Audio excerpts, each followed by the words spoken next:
શ્રીમદ રાજચંદ્ર પત્રાંક 569 ચાલે છે. રાજ હૃદયમાં ભાગ 11 पेज नंबर 296. कल ये विषय चला था कि लक्ष्य है, इसके दो प्रकार हैं. एक तो आश्रय को भी लक्ष्य कहते हैं. त्रिकाड़ी ध्रुव स्वरूप जो अपना निज आत्मा है उसका आश्रय करना, उसको भी लक्ष्य कहते हैं, आत्मलक्ष्य. और एक कार्य सुखी होने का, उसकी पूर्णता होना, ऐसा एक ध्येय,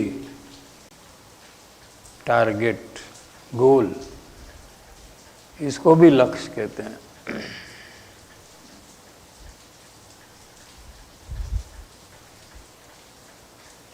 तो जब तक आत्मलक्ष्य नहीं होता है, आत्मा का आश्रय, स्वानुभूति,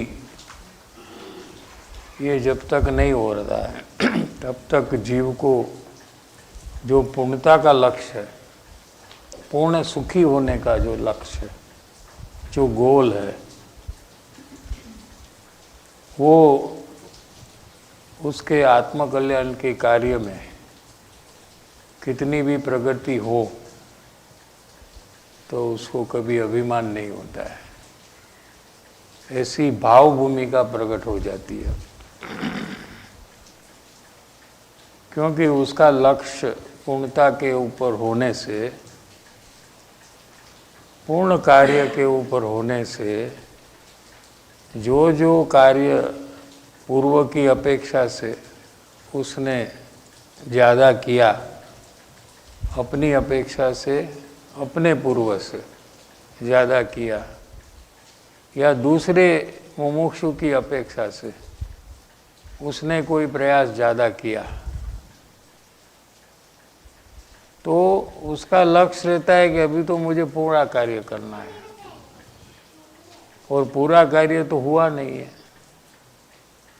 अभी तो बहुत प्रयास करना बाकी है. ऐसी विचार दशा होने से कोई भी प्रगति में उसको संतुष्टपना ही नहीं होता है. कितना भी वो आगे बढ़े, अपनी अपेक्षा से, अपनी पूर्व से, कि पहले तो मैं सत्संग में ही नहीं आता था नियमित, अभी तो मैं नियमित आ रहा हूँ. पहले मैं 1 घंटा स्वाध्याय करता था, अभी उससे ज़्यादा कर रहा हूँ. पहले मैं भगवान का दर्शन, पूजा आदि नहीं करता था, अभी तो वो भी मैंने चालू किया है. पहले तो मैं कंदमूल खाता था, अभी तो वो मैं नहीं खा रहा हूँ. आदि अनेक प्रकार से अपने पूर्व से वो जब मिलान करता है तो उसको सिर्फ एक जानने का विषय होता है, उसको वहाँ रुकने का विषय नहीं होता है. जो पूर्णता का लक्ष्य नहीं किया, ऐसे जीव को ये अनिवार्य हुए बिना रहता नहीं. वहाँ वो संतुष्टपना का अनुभव कर कर रुक जाता है. और कोई कोई लोग तो अपने से पीछे है, उसके उपदेशक बन जाते हैं.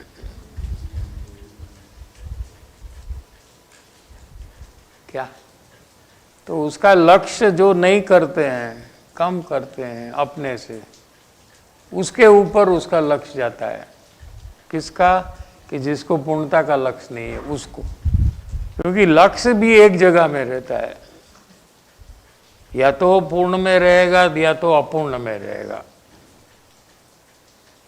अनादि से जीव को अपूर्णता का लक्ष्य, यानी कि कल से कुछ आज ज़्यादा किया तो उसको लगता है कि मैं बहुत आगे बढ़ गया, मैंने कुछ अच्छा काम किया, क्या?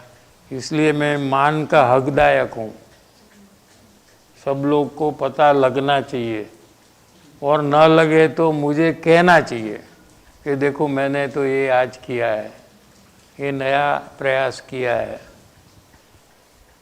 तो मान की अपेक्षा उसको हो जाती है, और पूर्व की अपेक्षा से जब वो तपासता है तो पहले नहीं किया, ऐसा ऐसा वर्तमान में शुभ कार्य उसका हो रहा है, तो उसको संतुष्टपना हुए बिना रहेगा नहीं।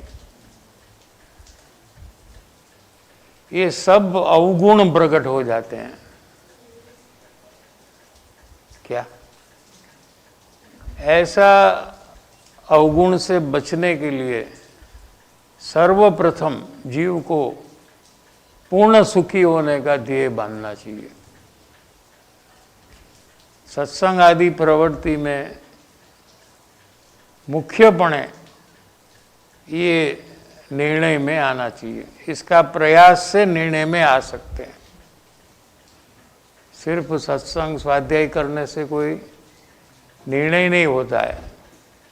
निर्णय करने का भी जीव को प्रयास करना पड़ता है, और ये प्रयास में बाधक कारण में क्या क्या है कि उसका सांसारिक जो ध्येय है, संसार में अंत में वर्तमान कार्य करते करते अंत में उसको क्या चाहिए संसार में? किसी को पैसा चाहिए, किसी को मान चाहिए, किसी को कोई आधार कायम के लिए मिले, हाँ, ऐसा आधार चाहिए। ऐसे 2-3 प्रकार रहता है। तो ये तपास करने की जगह है कि हमारे को न तो पैसा का आधार चाहिए कि जो पैसा मिलने वाला है वो मिलकर रहेगा, नहीं मिलने वाला है तो नहीं मिलेगा, और जो भी ये मिलेगा वो हमें मंजूर है। अगर मंजूर नहीं है तो क्या थोड़ी पैसा ज़्यादा मिलेगा?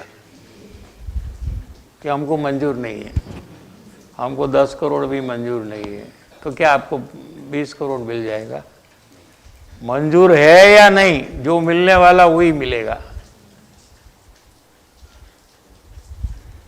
तो जादी तृष्णा और लालसा करने से क्या होता है कि अपना उपयोग आत्म कल्याण से छूटकर वो कार्य में लगा हुआ रहता है, अपना पूरा बल वहाँ लगा रहता है। तो पहले क्या करना कि जिसको पूर्णता का लक्ष्य करना है, पूर्णता माने पूरा, पूर्णता में शब्द में नहीं बहुत घबराना, पूरा। आपको तो सब पूरा ही चाहिए ना। क्या? खाना 50% चाहिए, पानी 50% चाहिए, हाँ, शर्ट में एक साइड का चाहिए और एक साइड का बोलो, चश्मा में एक साइड चाहिए, आधा किसको चाहिए? सबको पूरा ही चाहिए। तो यहाँ भी सुख भी पूरा चाहिए। क्या है, 10 मिनट सुख होना, फिर 10 मिनट दुख होना, फिर ऐसा सुख चाहिए क्या? हाँ, चाहिए तो हमको पूरा चाहिए, कायम के लिए चाहिए। क्या? तो इसका गोल आपको अभी बनाना है। कब बनाना है? हाँ, जब बनाएंगे ना, तब जितना टाइम लगेगा उतना ही टाइम अब बनाने में लगेगा।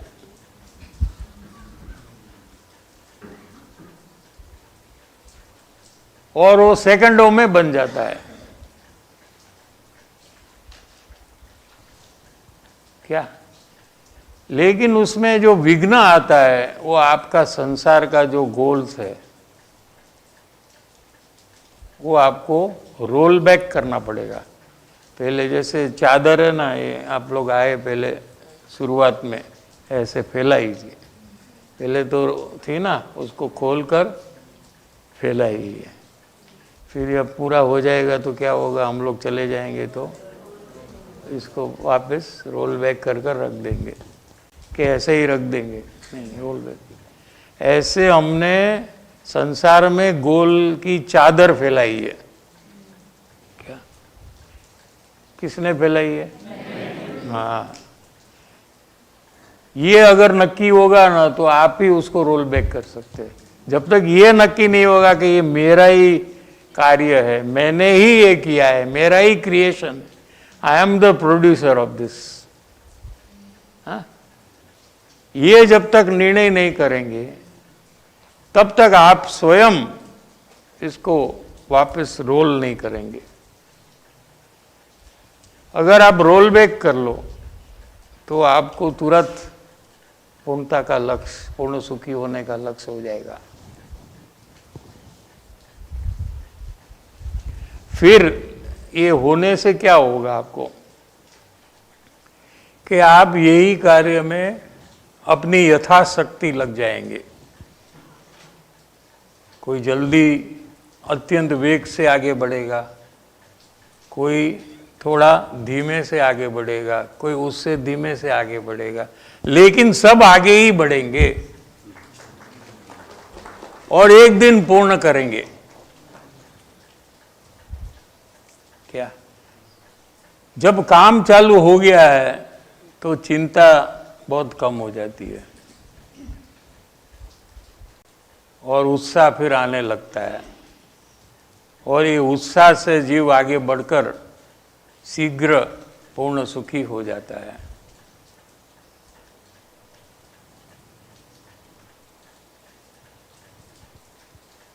पहला मुमुक्षुए पूर्णताનું લક્ષ્ય કે પૂર્ણ શુદ્ધિનું લક્ષ્ય। अभी एक शब्द आया, शुद्धि। पुण्य और पाप ये अशुद्ध भाव है जिनवाणी के अनुसार। क्या पाप को तो हम अशुद्ध भाव मानने के लिए तैयार है अभी, वी हैव नो प्रॉब्लम्स, के नहीं? पाप तो करने लायक, वो तो मुसलमान भी मानता है, उसके लिए जैन होने की जरूरत नहीं है। क्या समझ में आया? सब धर्म यहां तक पहुंचते हैं, this is the dead and. पाप छोड़ने लायक है, चोरी नहीं करना, किसी को तकलीफ नहीं देना, दया करना, ये सब यहां तक सीमित है सब धर्म। एक जैन दर्शन यहां से आगे बढ़ता है कि पुण्य भी करने लायक नहीं है। क्यों है? क्योंकि वो भी बंध का कारण है। पाप से जो जेल होती है बंधन की, बंधन माने जेल, वो जेल लोहे की बनी है, वो रस्ट भी हो जाती है। हाँ? और पुण्य से जो जेल बनती है वो सोने की बनती है।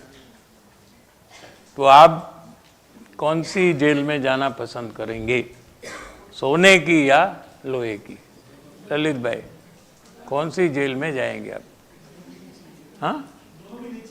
अरे यार, गोल्ड का वैल्यू क्या है?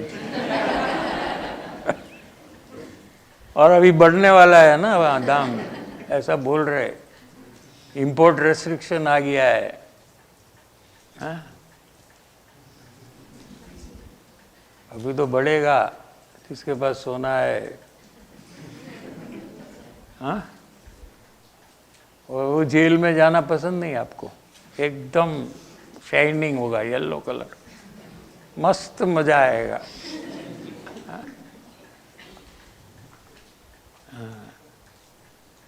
ये अशुद्ध भाव है, बंध का कारण है। क्या? लेकिन ये जिनागम का वचन जो है,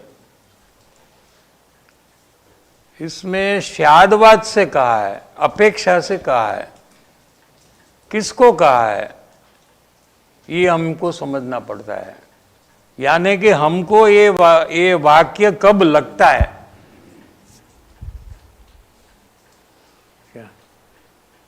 कि जब जीव पाप का परिणाम को घटाता है प्रयास पूर्वक और पुण्य प्रवृत्ति बढ़ाता है, दर्शन करता, पूजा करता, भक्ति करता, स्वाध्याय करता, यात्रा करता, चौविहार करता, कंदमूल का त्याग करता, हाँ, ऐसी अनेक शुभ क्रिया में अभी है। जो ऐसे जीव को कहा कि ये पुण्य है, ये जेल है। लेकिन जो पाप की प्रवृत्ति में ही है, उनके लिए ये जिनवाणी ने नहीं कहा है। उनको तो प्रयास पूर्वक भगवान का दर्शन करना, पूजा करना, भक्ति करना, स्वाध्याय करना, यात्रा करना, ये उसका कर्तव्य है।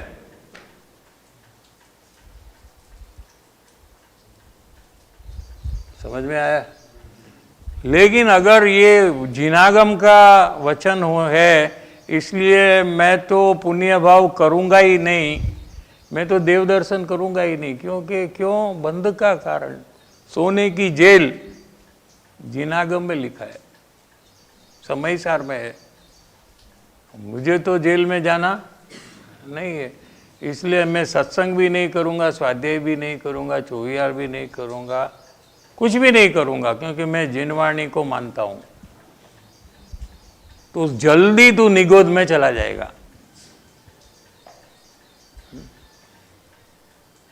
वो बुलेट ट्रेन आने वाली है ना स्पीड में, बॉम्बे टू, हाँ, કેટલી વારમાં પૂછશે?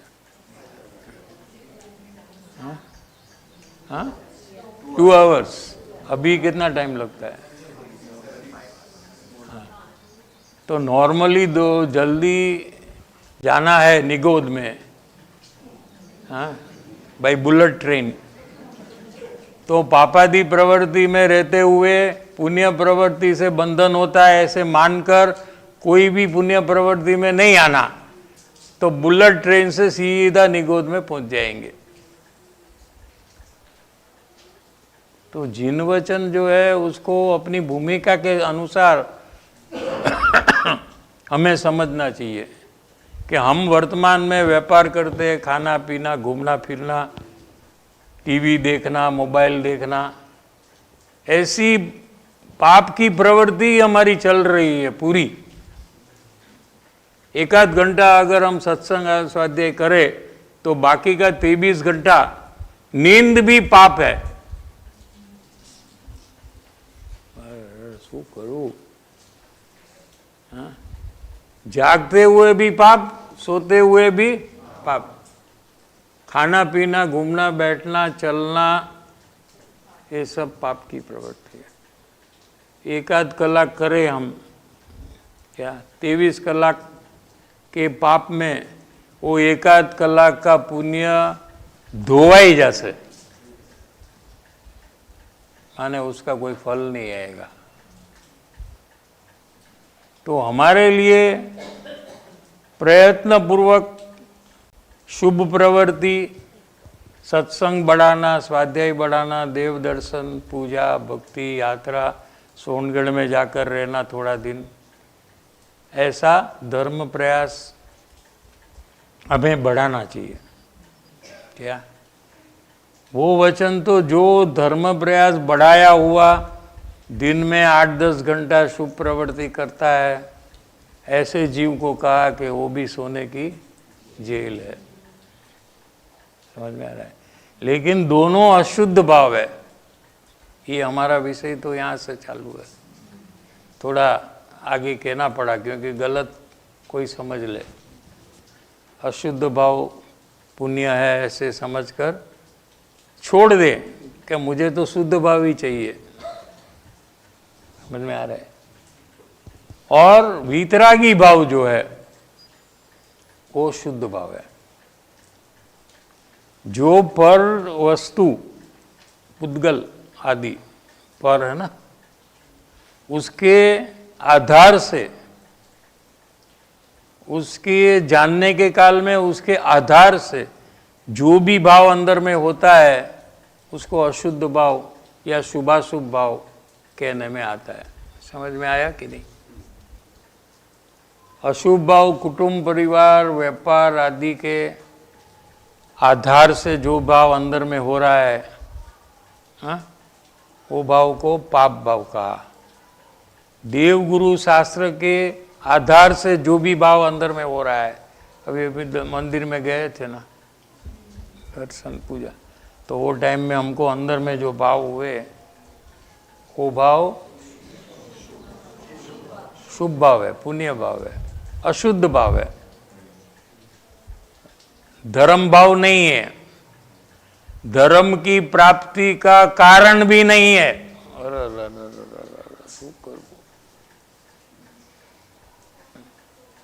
लेकिन मुमुक्षु को ऐसे भाव आए बिना रहते नहीं, न आए तो मुमुक्षु ही नहीं है। लो,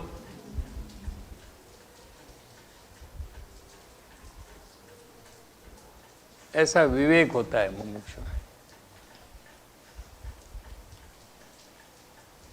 तो वीतरागता कब प्रकट होती है कि आत्मा का आधार से जो भी भाव होता है वो भाव को वीतरागी भाव कहो, शुद्ध भाव कहो, अबंध भाव कहो, माने उसको कोई बंधन नहीं होता है, या संवर, निर्जरा और मोक्ष का भाव कहो, ये आत्मा के आधार से उत्पन्न होता है।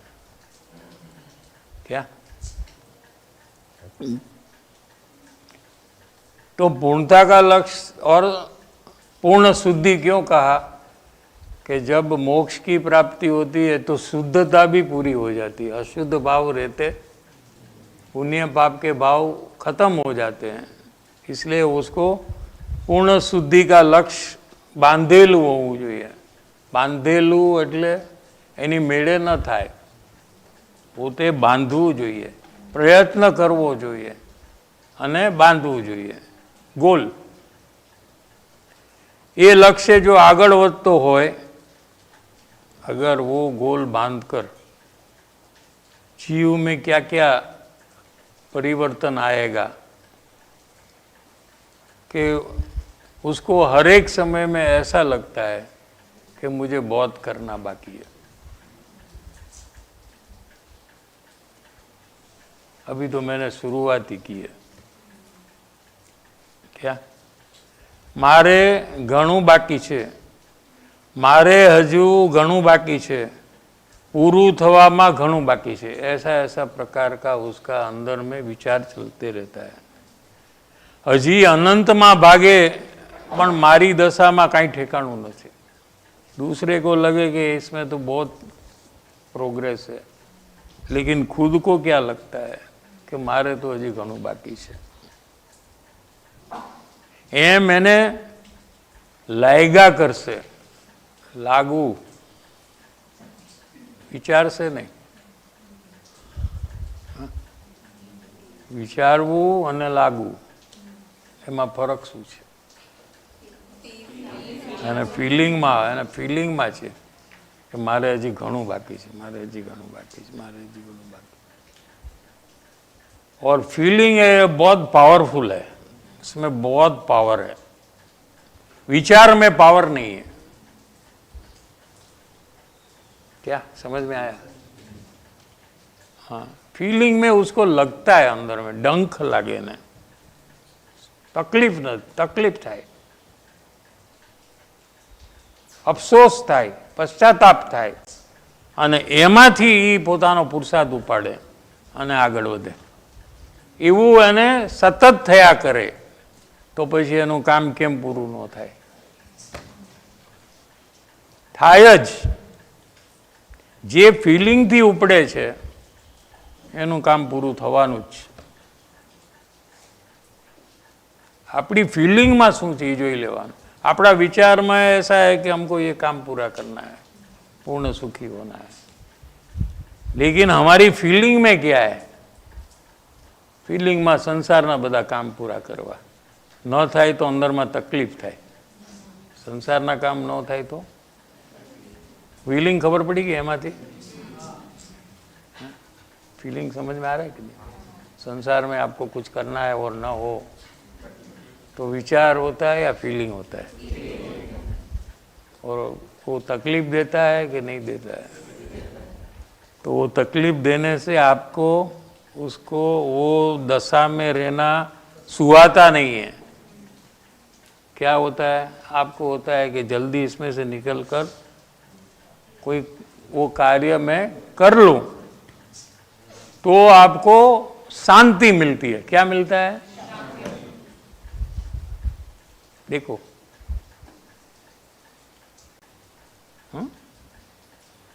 तो भी संसार का बेकार कार्य में भी ऐसा होता है,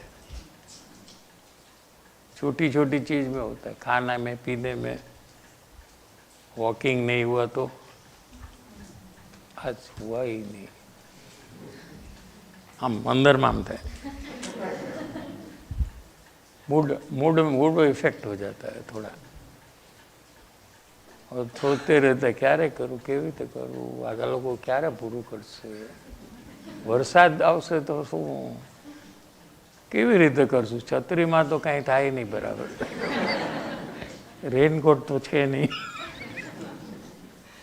क्योंकि वो जो तकलीफ है ना, वो उसको अंदर से सूझ देने लगती है, ऑल्टरनेटिव्स ढूंढने की सूझ अंदर से जो चालू हो जाती है कि ये प्रॉब्लम है तो उसका कैसे हम सॉल्यूशन करें, बारिश है तो हमको क्या करना चाहिए,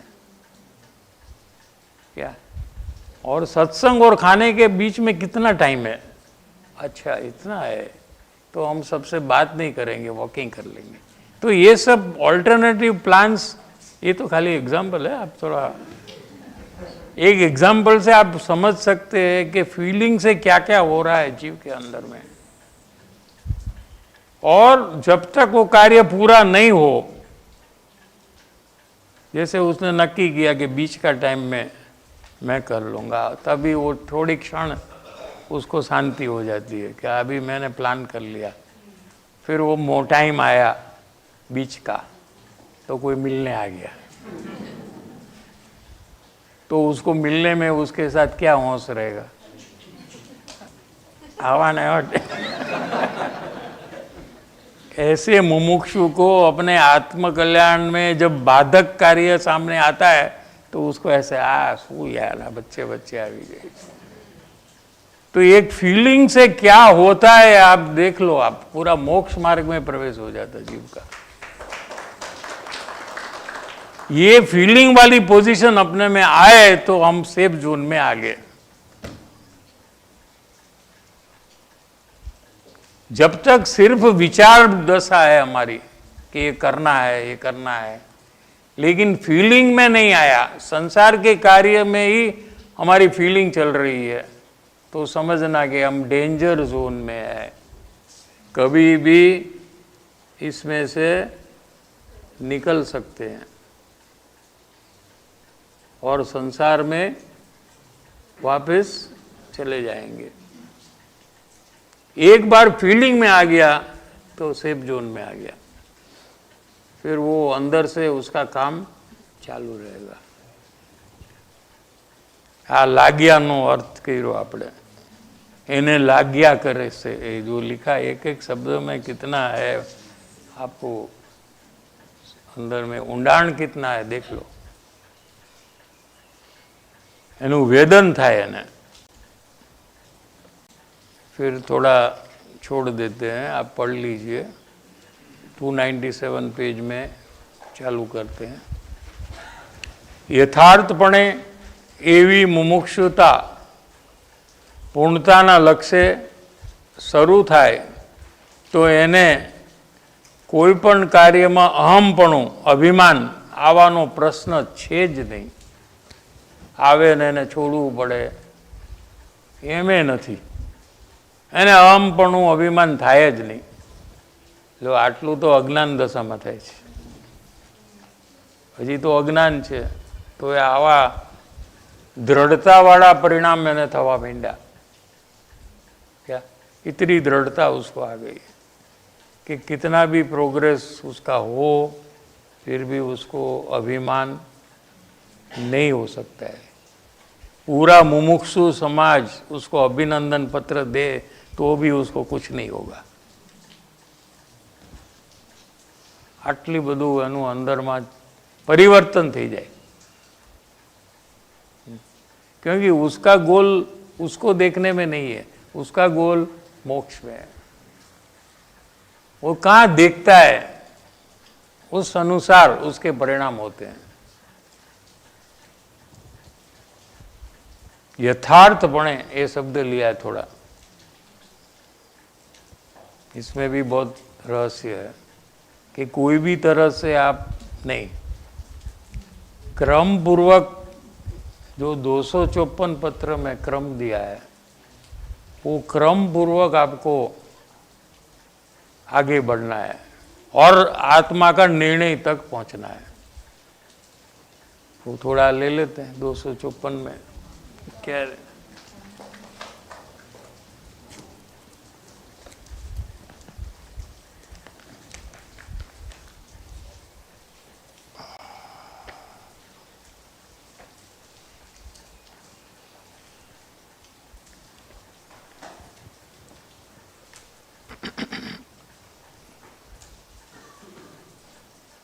पहला क्रम में क्या लिया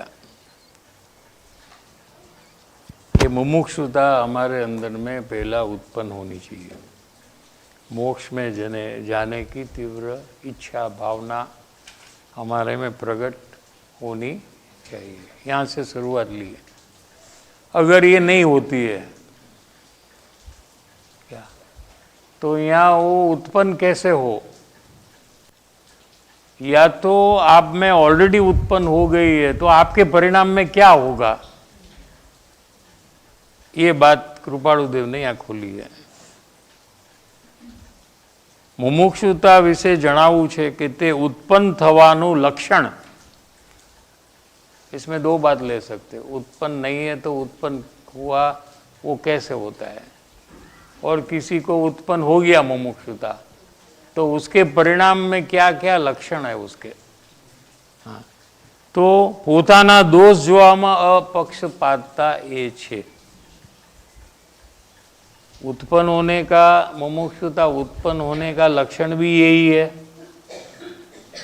कि आप अपना दोष जो हो रहा है उसको एक्सेप्ट करो। नॉन एक्सेप्टेंस ये पक्ष है, एक्सेप्टेंस क्या, अपक्षपातता, पक्ष नहीं करना। पक्ष करते ना, बे छोकरा झगड़ो करता होय, हाँ, अने एमांथी एक छोकरो आपड़ो होय तो दोष कोनो छे? झगड़ामां दोष कोनो? सामेवाळानो ज होय, आपड़ा छोकरानो तो होय ज नहीं। हाँ? पक्ष, हाँ? और वही दोष दूसरे का लड़का करे तो चाले ज नहीं। आ बहु खराब कहेवाय। ई दोष पोतानो को करे तो हाँ ये नहोती कहीं बराबर है। पक्ष, पक्ष समझ में आ रहा है कि नहीं? हम करे तो चलता है, दूसरा करे तो नहीं चलता। हाँ, अपने लिए अलग नहीं है, ठीक, अपने लिए सब अलग रूल और दूसरे के लिए सब, हाँ परवाह नहीं, ठीक है, 2 मिनट।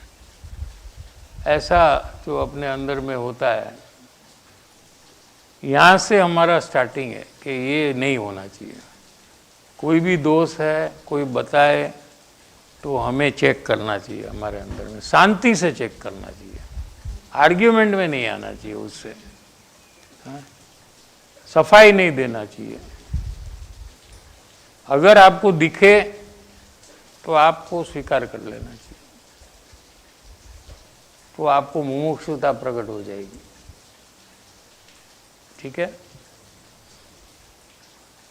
और इसके फलस्वरूप क्या होगा कि स्वच्छंद है वो नाश हो जाएगा। ईगो जो मेन परिभ्रमण का कारण है उसका नाश करने का ये सर्वोत्कृष्ट उपाय ये है। स्वच्छंद ज्यां थोड़ी अथवा घनी हानि पाम्યું, क्या कहते हैं कि जितना प्रयास आपका हुआ दोष का स्वीकार करने का, उतना आपका स्वच्छंद जो है वो टूटने लगा। ठीक है, कम होने लगा। कठिन है? कोई प्रश्न है तो पूछो, समझ में आ रहा है ना? क्या हुआ? समझाए છે ना? बराबर। तो यहाँ क्या कहते हैं कि जितना आपका स्वच्छंद टूटा, कम हुआ, उतनी ही आपको बोध बीज योग्य भूमिका प्रकट होती है। बोध बीज का अर्थ क्या?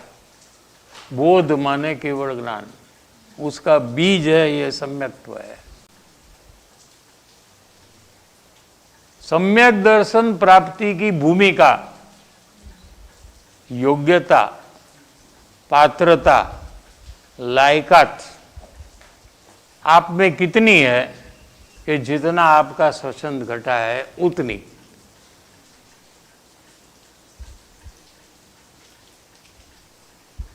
समझ में आ रहा है कि नहीं? स्वच्छंद जितना घटा है उतनी भूमिका आपकी तैयार हुई सम्यक्त्व प्राप्ति की। सम्यक दर्शन क्यों नहीं हो रहा है ये भी आपको समझ में आ जाएगा। आपके स्वयं के परिणाम को देखिए तो आपको पता लग जाएगा। स्वच्छंद ज्યાં પ્રાય દબાયો છે, મુખ્યપણે દબાયો છે, પ્રાય એટલે મુખ્યપણે, ઘણો પ્રયાસ કર્યો, સર્વ દોષનો સ્વીકાર,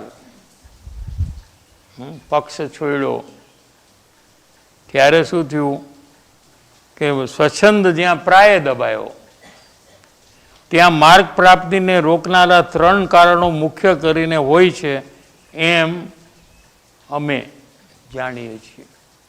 એમ કોણ કહે છે? કૃપાળુદેવ કહે છે અમે આમ જાણીએ છીએ, અમારા અનુભવથી અમે આમ જાણીએ છીએ કે જેનો સ્વચ્છંદ ઘટ્યો છે ઘણો, એને પણ 3 રોકનારા કારણો છે। શેમાં? કે સમ્યક્ત્વ પ્રાપ્તિના।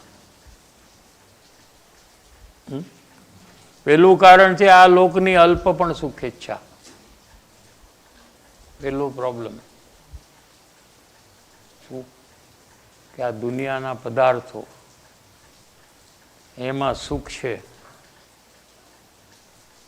એવી જે મારી બુદ્ધિ છે, મારી જે સમજ છે નહીં, પણ હું એમ સમજું છું સુખ તો આત્મામાં છે, પણ હું સમજું છું કે પૈસામાં છે, રસગુલ્લામાં છે, ખાવામાં, પીવામાં, શરીરમાં, ટીવીમાં, મોબાઈલમાં, એ બધામાં સુખ છે એમ હું સમજું છું, પણ એમાં નથી સુખ। એટલે મને એને પ્રાપ્ત કરવાની ઈચ્છા થયા જ કરે છે, મેળવવાની મને એને ઈચ્છા થયા જ કરે છે। શું? એ સમ્યક દર્શનની પ્રાપ્તિમાં એક રોકવાનું કારણ છે, કારણ કે પ્રયાસ આ બાજુ ચાલુ થઈ ગયો। અંતરમાં જે પ્રયાસ કરવો જોઈએ એ બંધ થઈ અને આ બાજુ પરમાંથી સુખ લેવાનો પ્રયાસ ચાલુ થયો। શું? એટલે એને સમ્યક દર્શનમાં રૂકાવટનું કારણ અહીંયા છે। સમજાણું? હવે બીજું કારણ, પરમ દૈન્યતાની ઓછાઈ, એ બીજું કારણ છે। એનો આપણે થોડું વિશેષ લેવું જોઈએ। આમાં લખ્યું છે કે સત્પુરુષમાં જ પરમેશ્વર બુદ્ધિ, એને જ્ઞાનીઓએ પરમ ધર્મ કયો છે। કોનો પરમ ધર્મ? મુમુક્ષુનો ધર્મ। એટલે આ શુદ્ધ ભાવ ઈ ધર્મ નથી, આ એનો અર્થ, આ શબ્દનો અર્થ ઈ નથી। ધર્મ એટલે ધારણ કરવું, અવધારણ કરવું, આપણી અંદરમાં એ પ્રગટ થવું, એને પણ ધર્મ કહેવાય। શું શું આપણા અંદરમાં પ્રગટ થવું? કે જ્ઞાની પુરુષમાં પરમેશ્વર બુદ્ધિ, એ જ્યાં સુધી ન થાય ત્યાં સુધી સમ્યક તો થાય જ નહીં। 3 કાળમાં કોઈને સમ્યક દર્શન ન થાય।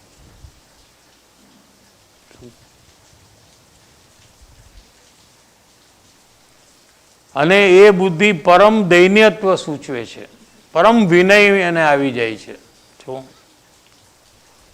અને એક એક્સટર્નલ સિમ્ટમ એનામાં પ્રગટ થઈ ગયું. ઘણાને એમ લાગે કે અમને તો આ બધું છે, તો એને આ જોવું પડે કે એનામાં સર્વ પ્રાણી એટલે સર્વ જીવ માટે પોતાનું દાસત્વ મનાય, એને કોઈ પણ જીવનો તિરસ્કાર ન થાય. આ ફેક્ટર નથી આવ્યું તો પરમેશ્વર બુદ્ધિ નથી આવી, અથવા પરમેશ્વર બુદ્ધિ આવતા આખી દુનિયાના જીવો પ્રત્યે તિરસ્કાર વૃત્તિ ખતમ થઈ જાય છે, બીજી કોઈ રીતે ન થાય. क्या कहा, समझ में आ रहा है कि नहीं? अपने को दूसरे जीव के प्रति कोई गरीब हो, कोई भिखारी हो, कोई विरोधी हो, अपना कॉम्पिटिटर हो, ठीक है, अपने को कोई नुकसान करने वाला हो, ऐसे अनेक प्रकार के जीव के प्रति हमको क्या होता है? हेट. हेट माने तिरस्कार. ठीक है ना? तिरस्कार जो होता है हमको, वो कोई भी विचार से, तत्व विचार से समझ करने पर भी वो छूटने वाला नहीं है. अंदर में कहीं ना कहीं ऊंडाण में वो शल्य रह ही जाता है. समझ में आ रहा है? लेकिन एक ज्ञानी पुरुष में परमेश्वर बुद्धि हुई तो वो खत्म हो जाता है, और खत्म हुआ तो ही परमेश्वर बुद्धि हुई है.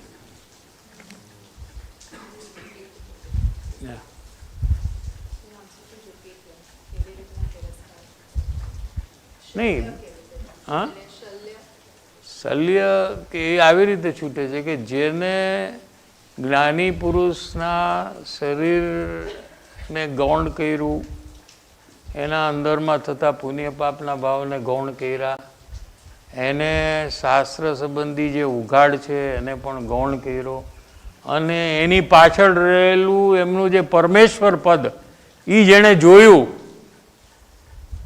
ત્યારે ઓળખું, ત્યારે એને બધા જીવ પરમેશ્વર છે એમ ખ્યાલમાં આવી ગયું. હું પણ પરમેશ્વર છું અને બધા જીવો પરમેશ્વર છે, અનંત સુખથી ભરેલા છે, એટલે કોઈ પણ જીવ પ્રત્યે એને તિરસ્કાર હવે થતો નથી. આજે સ્વીપિંગ ચેન્જ જે જીવમાં આવે છે, શું પહેલી જ વાર આવે છે, અનાદિકાળથી એક વાર પણ આવ્યું નથી. ઈ કાર્ય આ બીજા પોઈન્ટમાં લખ્યું છે કે જ્યારે પરમેશ્વર બુદ્ધિ થઈ ત્યારે એને આ બાજુ કોઈ પણ જીવ પ્રત્યે તિરસ્કાર થતો નથી. પછી ભલે એ મારું ગમે તેટલું નુકસાન કરે, એ મારા પૂર્વકર્મથી છે, એનાથી નથી. એ તો પરમેશ્વર છે, એ તો ભૂલી ગયો છે કે એ પરમેશ્વર છે. એના પ્રત્યે જરાય તિરસ્કાર એને થતો નથી. આ જ્યાં સુધી ન થયું ત્યાં સુધી સમ્યક દર્શન નહીં જ થાય.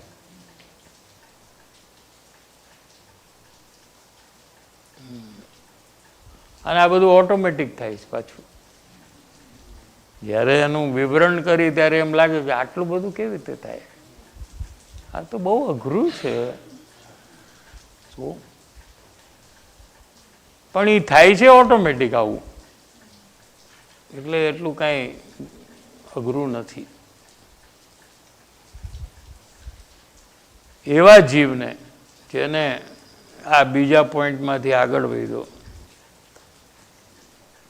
એવા જીવને જ્યાં સુધી પોતાના આત્માનો નિર્ણય ન થાય, ભાવભાષણ ન થાય, ત્યાં સુધી એને સમ્યક થતું નથી.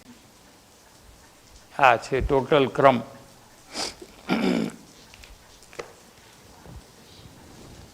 હા, 10:15 થી 11:15 કેટલા? હા,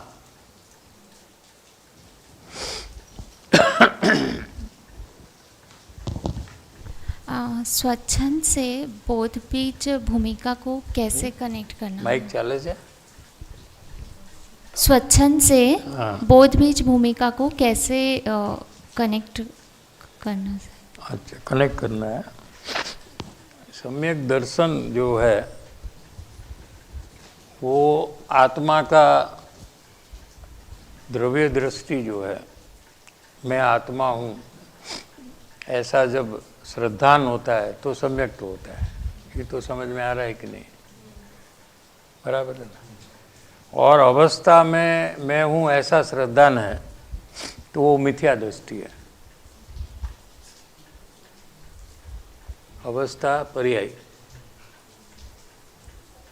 द्रव्य गुण पर्याय पहला बताया। हाँ, तो पर्याय माने पर्याय में जो भाव हो रहे हैं, राग द्वेष, शुभ अशुभ, पुण्य पाप के भाव, ठीक है, ये सब भाव मेरे हैं क्या?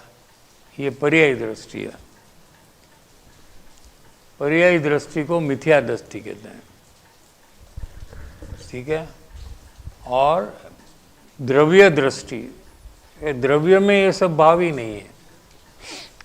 आत्मद्रव्य में पुण्य पाप के भाव, राग द्वेष, ये सब कुछ नहीं है क्या? ऐसा आत्मद्रव्य में अपनत्व हो तो इसको सम्यक्त्व कहते हैं, ठीक है। तो स्वच्छंद तो पर्याय में जो चेंजेस हुआ, पर्याय में जो इम्प्रूवमेंट हुआ, प्रोग्रेस हुआ, उसका अहम भाव है वो। आपको ईगो है तो किसका है? पर्याय का प्रोग्रेस में आपको ईगो है। आत्मद्रव्य तो पूर्ण संपूर्ण है, उसमें तो कोई कमी है ही नहीं। थोड़ा कठिन विषय रहे तो भी आप प्रयास करो तो समझ में आ जाएगा। पर्याय व द्रव्य, पर्याय मैं हूँ, इसको अज्ञानी कहते हैं। अज्ञानी किसको कहते हैं? पर्याय में हूँ। पर्याय में जो भी हुआ वो मेरे में हुआ। હું ગુસ્સાવાળો છું, ગુસ્સો આવે ત્યારે શું એના અનુભવમાં આવે? હું ગુસ્સાવાળો છું, મને ગુસ્સો છે, હું લોભિયો છું, હા, હું ખોટું બોલું છું. કોણ બોલે છે? હું ખોટાડો છું, હું માની છું, મને માન જોઈએ. એમ પર્યાયમાં થતા ભાવ અને હું એટલે આત્મા, એ બે એક કરે, થાય નહીં, કરે. આખો દિવસ કર્યા જ કરે, પણ એ ભાવો એના થાય જ નહીં. સમજે? એને પર્યાય દ્રષ્ટિ કહેવામાં. પર્યાય તે હું, દ્રષ્ટિ એટલે હું, શ્રદ્ધા. આપણે કાલે વાત થઈ ને, दृष्टि का मुख्य अर्थ श्रद्धान करना. पर्याय मैं हूं ऐसा श्रद्धान को मिथ्या दृष्टि कहने में आता है. मिथ्या दृष्टि, अज्ञानी, पर्याय दृष्टि वाला, ऐसे अनेक शब्द जिनागम में कहे हैं. अज्ञानी. अभी क्या प्रश्न है आपका? हाँ साहब जी, तो मैं जैसे स्वच्छंद डाउन करूँगी, मैं स्वच्छंद डाउन करूँगी तो मेरे में बोध बीज भूमिका आएगी. हाँ, बोध बीज यानी? बोध बीज यानी सम्यक्त्व करने की भूमिका आएगी. हाँ, पात्रता, योग्यता, लायकात, उसके बिना नहीं आएगी. उसके बिना सम्यक्त्व आत्मा में रह ही नहीं सकता. बेनश्री कहता, चर्चा में बेनश्री कहते थे, બધા લોકો सम्यक्त કરો છો, सम्यक्त જોઈ છે અમારે, પણ આવશે તો રાખશો ક્યાં? અંદરમાં તો બધો કચરો ને મેલ ને માલ રાખ્યો છે, બધો કશાયનો. ક્યાં રાખશો તમે? પેલા સાફ કરો જમીન, સ્વચ્છંદ આદિને તોડો, થોડી સાફ થાય તો પછી એમાં આવીને સમ્યક દર્શન રહેશે. નહીંતર એવી ગંદકીમાં કોણ રહીએ? ભગવાન આવીને ગંદકીમાં રહીએ? જોઈ છી ભગવાન અને ગંદકીમાં રાખવા છે એને, કેવી રીતે રહીએ? पहला तो साफ करना पड़ता है ना सब, फिर आते हैं ना. जी साहब जी, तो ऐसे समझिए कि साहब जी स्वच्छंद मैं जब डाउन करती हूँ तो जो मेरी पर्याय दृष्टि है, जो मैं पर्याय दृष्टि की अभी बात नहीं करो. आपका स्वच्छंद कम हुआ तो बोध बीज योग्य भूमिका, जितना कहा है वही, फिर वो मोक्ष तक आप चर्चा नहीं करना. आप ही कंफ्यूज होंगे, हम तो कंफ्यूज नहीं होंगे, और ये बेचारे सुनने वाले भी थोड़ा कंफ्यूज हो जाएंगे. क्लियर हुआ साहब जी, थैंक यू. तो कैसे डाउन करेंगे स्वच्छंद? अपने दोष का पक्ष नहीं करने से तो क्या क्या करना? दोष को स्वीकार करना. हाँ. तो दोष बताने वाले आपके पास है कि हाँ. नहीं? है. कि भेजे यहाँ से? नहीं साहब. है साहब जी. और उसमें कोई सबसे ज़्यादा दोष बताने वाला है क्या? है. बस तो उसके पास बैठ जाना. जी साहब जी. नॉर्मली हम क्या करते हैं? उनसे तो उससे हम जाते दूर हैं. हो जाते हैं. जी साहब जी. हम किसके साथ बैठते हैं? जो मेरा गुण बताया उनके साथ. जो हमारा प्रशंसा करे उसके आजू बाजू में हम बैठेंगे. देख लेना, जो भी जहाँ अभी बैठा है ना, वो ऐसा ही है. दोष बताववाળો આવે એટલે કે ઈ વहाँ હોય તો આમ જાય. આને તો કંઈ ખબર જ, આની પાસે બેસાય જ નહીં, આની પાસે બોલાય જ નહીં.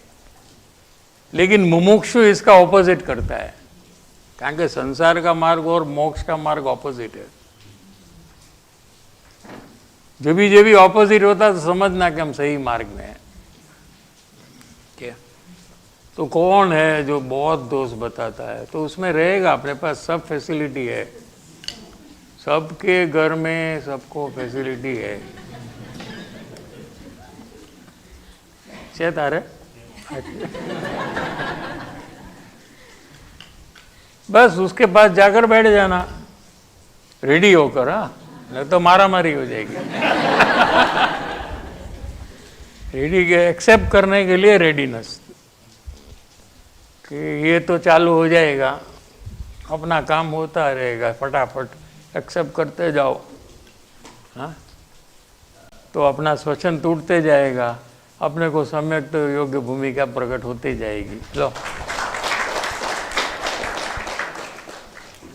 ये सहेलो रस्तो, એવું કંઈ અઘરું નથી. जी साहब जी, थैंक यू साहब जी. क्लियर क्लियर हुआ साहब जी. या काम कर लो फिर थैंक यू कहना.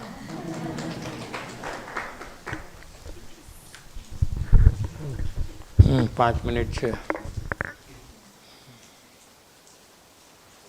યથાર્થપણે એટલે ક્રમપૂર્વક આગળ વધીને મુમુક્ષુતા પૂર્ણતાના લક્ષ્ય શરૂ થાય, એને અહમપણું આવવાનો પ્રશ્ન છે જ નહીં. ક્યાંય પણ એને અભિમાન થાય એવું બનતું, સંતુષ્ટપણું થાય બનતું જ નથી, ક્યાંય અટકી જાય એવું બનતું જ નથી. આટલો બધો પરિવર્તન પૂર્ણતાના લક્ષ્યથી આવે છે. એમાંથી એ નિર્ણય ઉપર આવી જશે, આત્માનો નિર્ણય, ભાવભાષણ ક્યાં સુધી પહોંચી જશે. પૂર્ણતાના લક્ષ્ય આગળ વધેલો આત્મનિર્ણય ઉપર આવશે. જ્યાં આત્મા નિર્ણય ઉપર આવશે ત્યાં એને અનંત ગુણની ખાણ જોવા મળશે. निर्णय जब होता है ना, आत्मा का भावभाषण जब होता है ना, तो क्या पता लगता है कि मेरे अंदर में सुख का सागर है. इतना सुख है कि मैं अनंत काल सुख का भोगोटा करूं, तो इसमें एक बूंद भी खाली नहीं होगी। इतना माल मेरे अंदर में भरा है। तो ऐसे जीव को नजरबंदी हो जाती है। नजरबंदी, आत्मा में हिप्नोटाइज हो जाता है वो। ऐसी अजब गजब चीज उसने देखी नहीं, उसको पता चला कि वो मैं ही हूं। तो नजरबंदी होती है ना, तो क्या होता है संसार में? आने नो खबर हुई नजर એટલે શું થાય?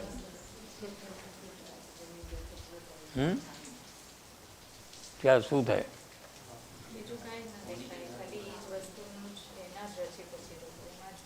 वो पर्सन जो करता है उसके वो पीछे पीछे चला जाता है।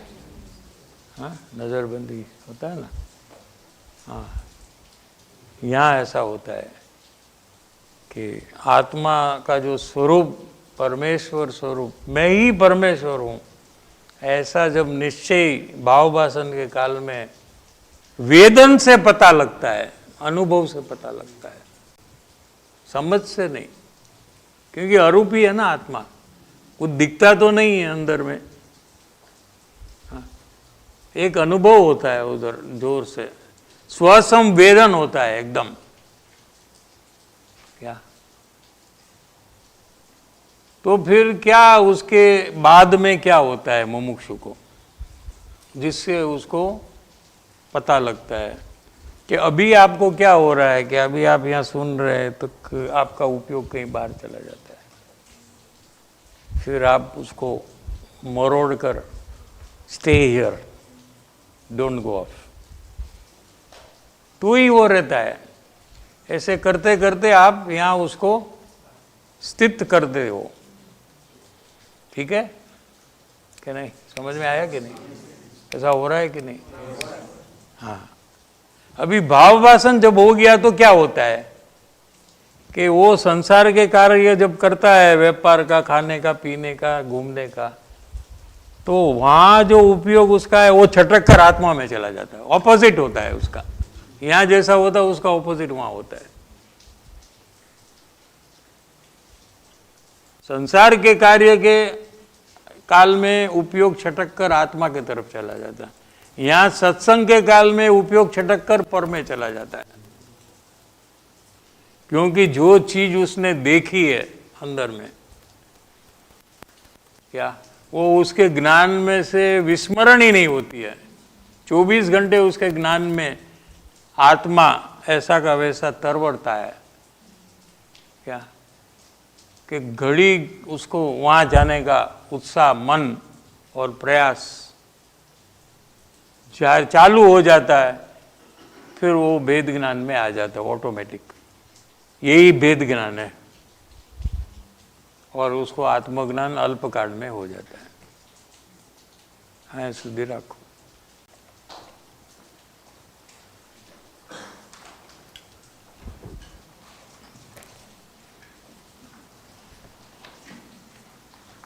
साहब जी,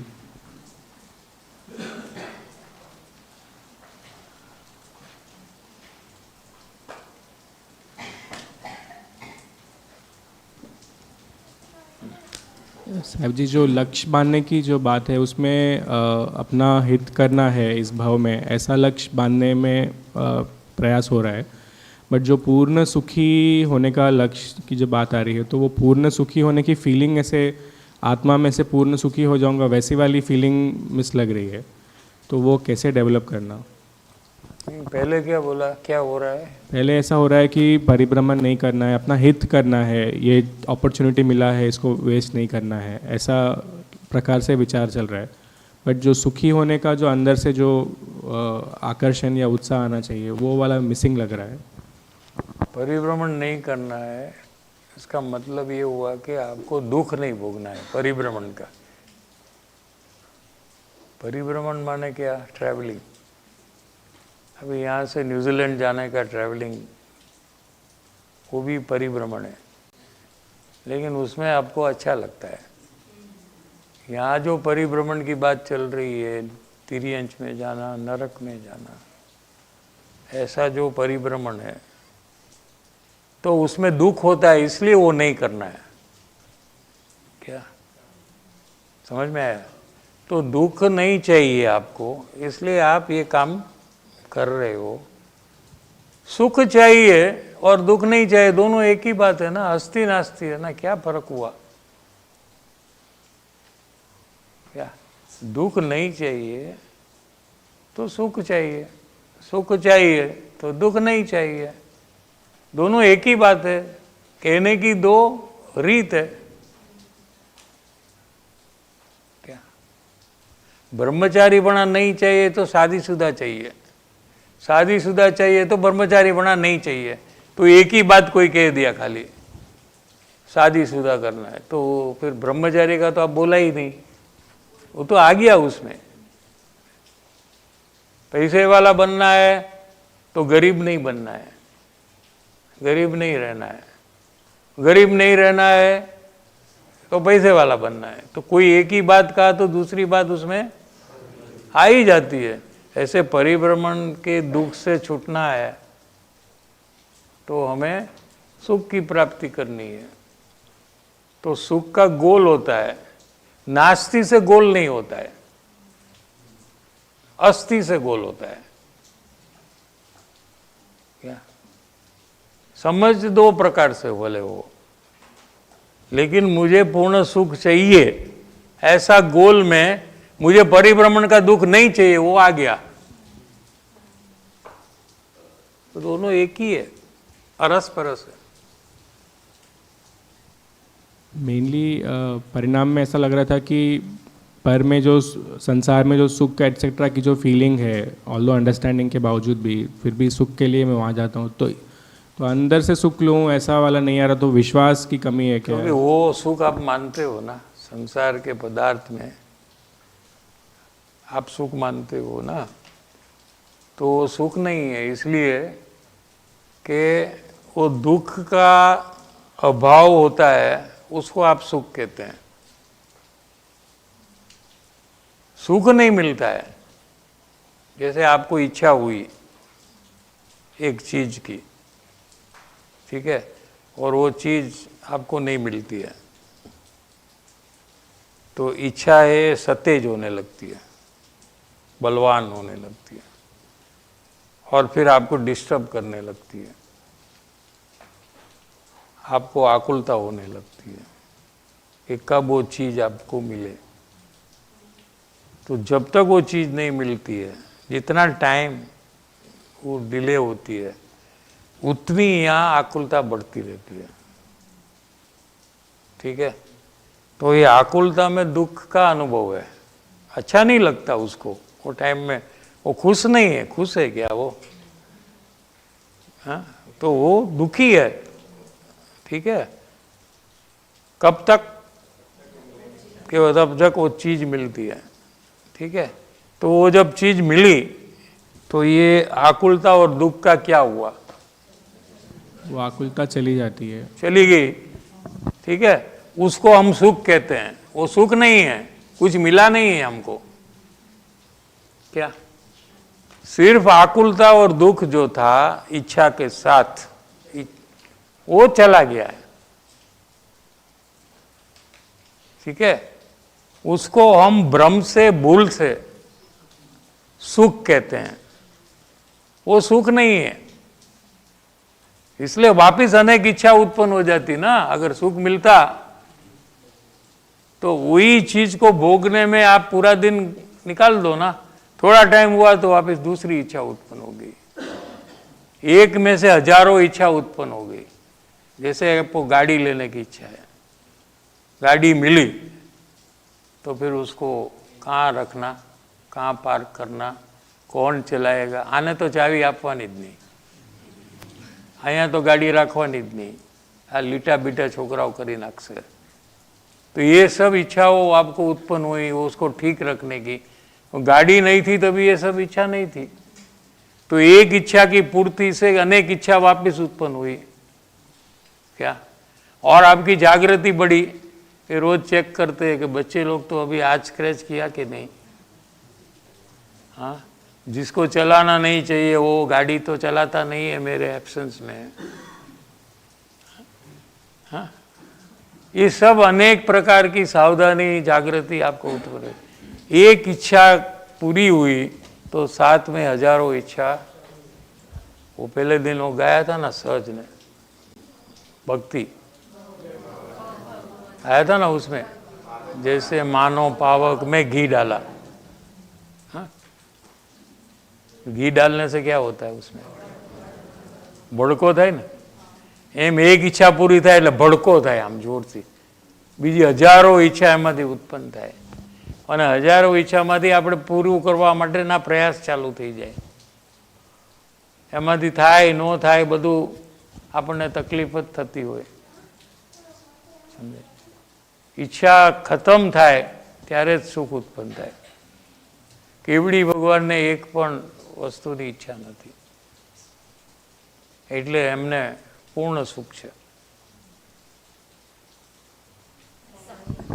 साहेब जी, जैसे आपने अभी स्वच्छंद का बताया साहेब जी, तो मुझे ऐसा लग रहा है कि मैंने अभी तक स्वच्छंद दबाने का पूरा प्रयास नहीं की और दोष का पक्ष भी अभी भी करती हूँ। तो मैं पूर्णता का लक्ष्य बांध सकती हूँ क्या ये भूमिका में भी? हाँ, वो लक्ष्य बांधने के बाद ही ये आपका काम धारावाही चलेगा, नहीं तो आप थोड़ा कर कर छोड़ देते ना।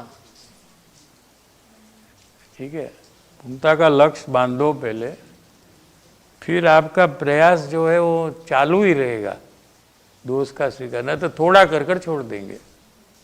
हाँ हाँ साहब जी, ऐसे ही करती हूँ, कभी स्वीकार करती हूँ कभी नहीं करती, पक्ष करती हूँ। हाँ, क्योंकि आपको गोल कुछ नहीं है ना, कोई गोल नहीं है, ऐसे ही करते रहते हैं। क्या कभी मूड आया तो वो करते, कभी मूड आया तो दूसरा प्रयोग, फिर कोई दूसरा करते, तीसरा करते, ऐसे टाइम पास, आयुष्य पूरा, और फिर 4 गति में परिभ्रमण मरने के बाद।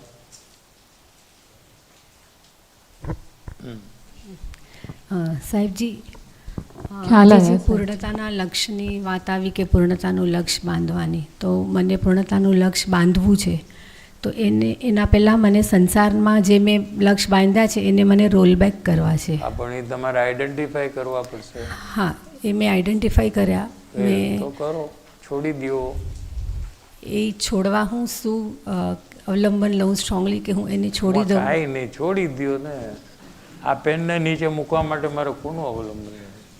कौन मुझे हेल्प करे? कोई please help me sir, please please. अरे छोड़ दो ना, खत्म, क्या इसमें आना माटे शू करूँ, आना माटे शू करूँ, आ एनालिसिस बहुत थाय छे। हाँ, पानी पीना है, पानी है, पहले स्लोली पीवू के जल्दी पीवू? हाँ, हूँ क्वेश्चन, तरस लगी तो पी ले, पती गयो, न लगी तो मूकी दे। बहुत एनालिसिस करने की आदत हो गई। आम करूँ, आम करूँ, कोनो आधार लो? पोतानो आधार लियो ने, दुनियानो आधारनी जरूरत नहीं, पोते ज भगवान छे। कमजोर लोग आधार लेते हैं। आधार शू? आधार नो केम पहला विचार आव्यो?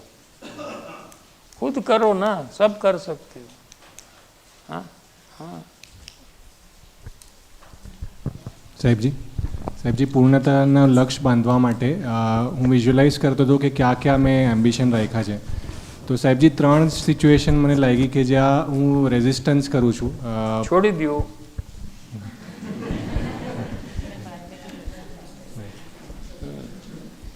ઓકે સાહેબજી, ખબર પડી તો છોડી જ દેવાનું ને, પછી राह शू काम जोवानी? हाँ, पता लग गया हमको, छोड़ दो एकदम। हाँ, जब पता लगा, जब छोड़ते वही मंगल दिन है। दूसरे कोई दिन के, अच्छे दिन की राह नहीं देखनी है, वही बेस्ट डे ऑफ लाइफ। जब पूर्णता का लक्ष्य हुआ जो समय में, तब नया जन्म हो गया जीव का। वो पूर्व भाव, उसके पहले की क्षण थी वो पूर्व भाव, अभी नया भाव।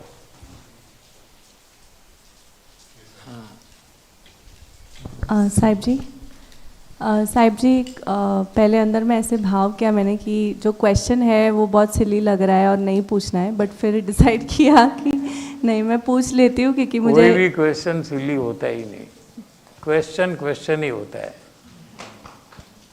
आप उसको सिली कहे तो क्या करें हम, फिर हमको आंसर भी सिली देना पड़ेगा। ये साहिब जी, तो उसमें मुझे लगा कि मान का भी था भाव, मतलब नहीं बोलने में कहीं ना कहीं मान का भी भाव था, बट मैंने फिर भी सोचा कि नहीं मैं पूछूंगी।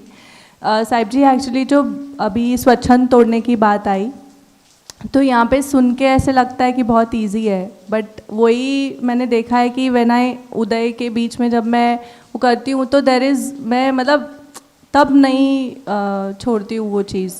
सो that gap how do I, Uday कब है आपका नेक्स्ट आफ्टर सत्संग?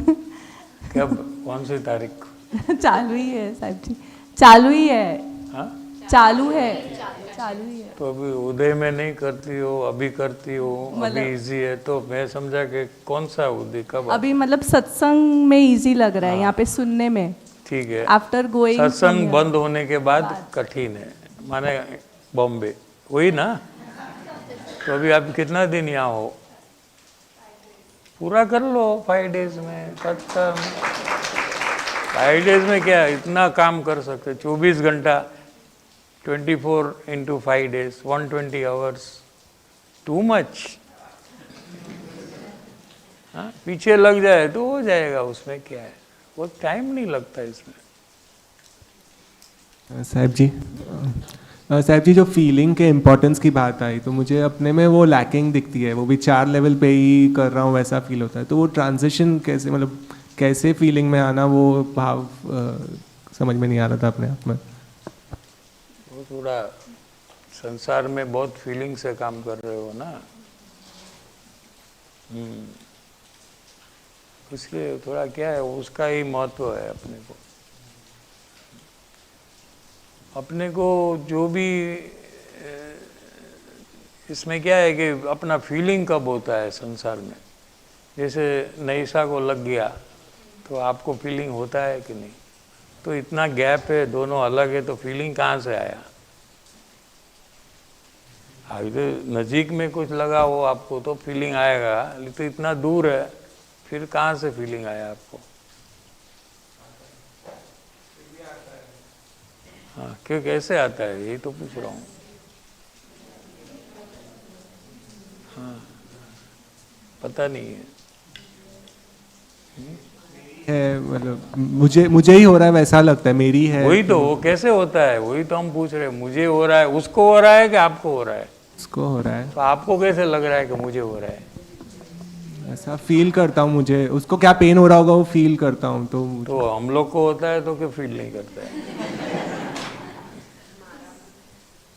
એના મોઢેથી આવશે ને, એટલે હું રાહ જોઉં। हमको होता है, इसको होता है, तो तुमको क्यों फीलिंग नहीं आता है? स्वप्निल ने થાય તો તને ફીલિંગ થાય છે? ના, આ તો બાજુમાં બેઠો છે, આ તો દૂર છે, કેમ નથી થતું? ઈ મારી છે, માયનું છે, આવું જોઈએ ને। હા, એટલે તને ફિલિંગ આવશે। એમ આ માર્ગમાં તું એમ જીવને પોતાનો માનતો જ નથી। હું શરીર છું, હું જીવ છું એમ વારંવાર વિચારમાં લઈ, જ્ઞાન જે પોતાનું છે, જાણવાનું જે થઈ રહ્યું છે એને પકડી,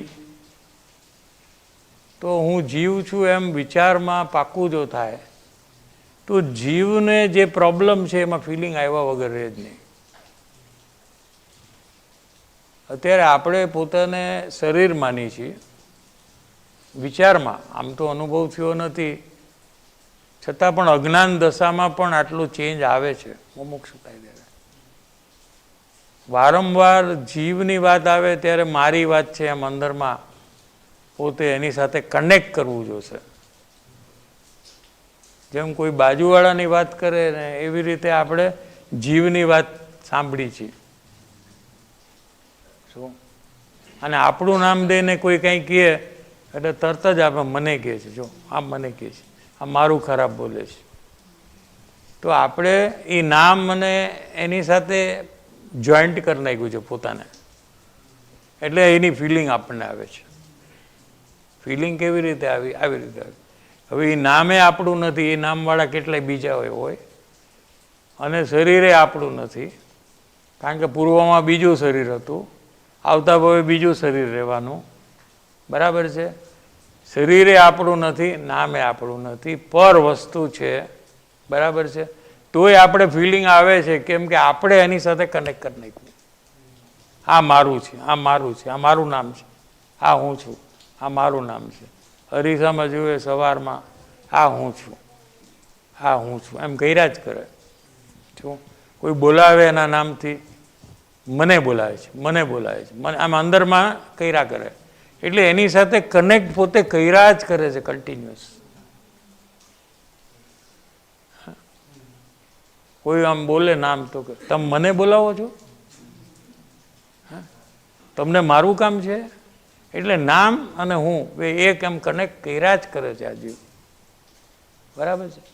એમ તમે જ્યારે જીવ કે આત્માની વાત થતી હોય તમે અંદરથી કનેક્ટ કરો, આ મારી વાત છે, હું આત્મા છું, મારું પરિભ્રમણ છે, મને મોક્ષ થાય છે, મને સમ્યક તો થશે. એમ એની સાથે કનેક્ટ કરતાં કરતાં તમને ધીરે ધીરે ફિલિંગમાં આવશે. જીવની બધી જે ફિલિંગ છે એ ઓટોમેટિક ચાલુ થઈ જશે.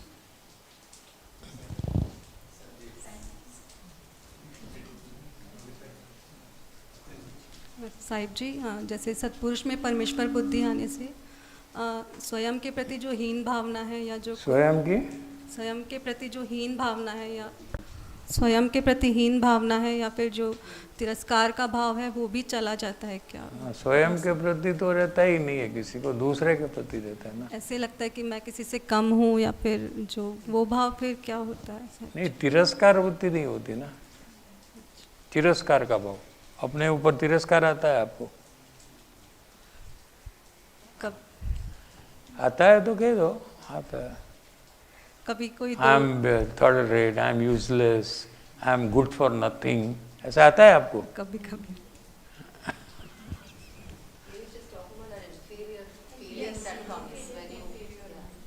इंफीरियरिटी कॉम्प्लेक्स,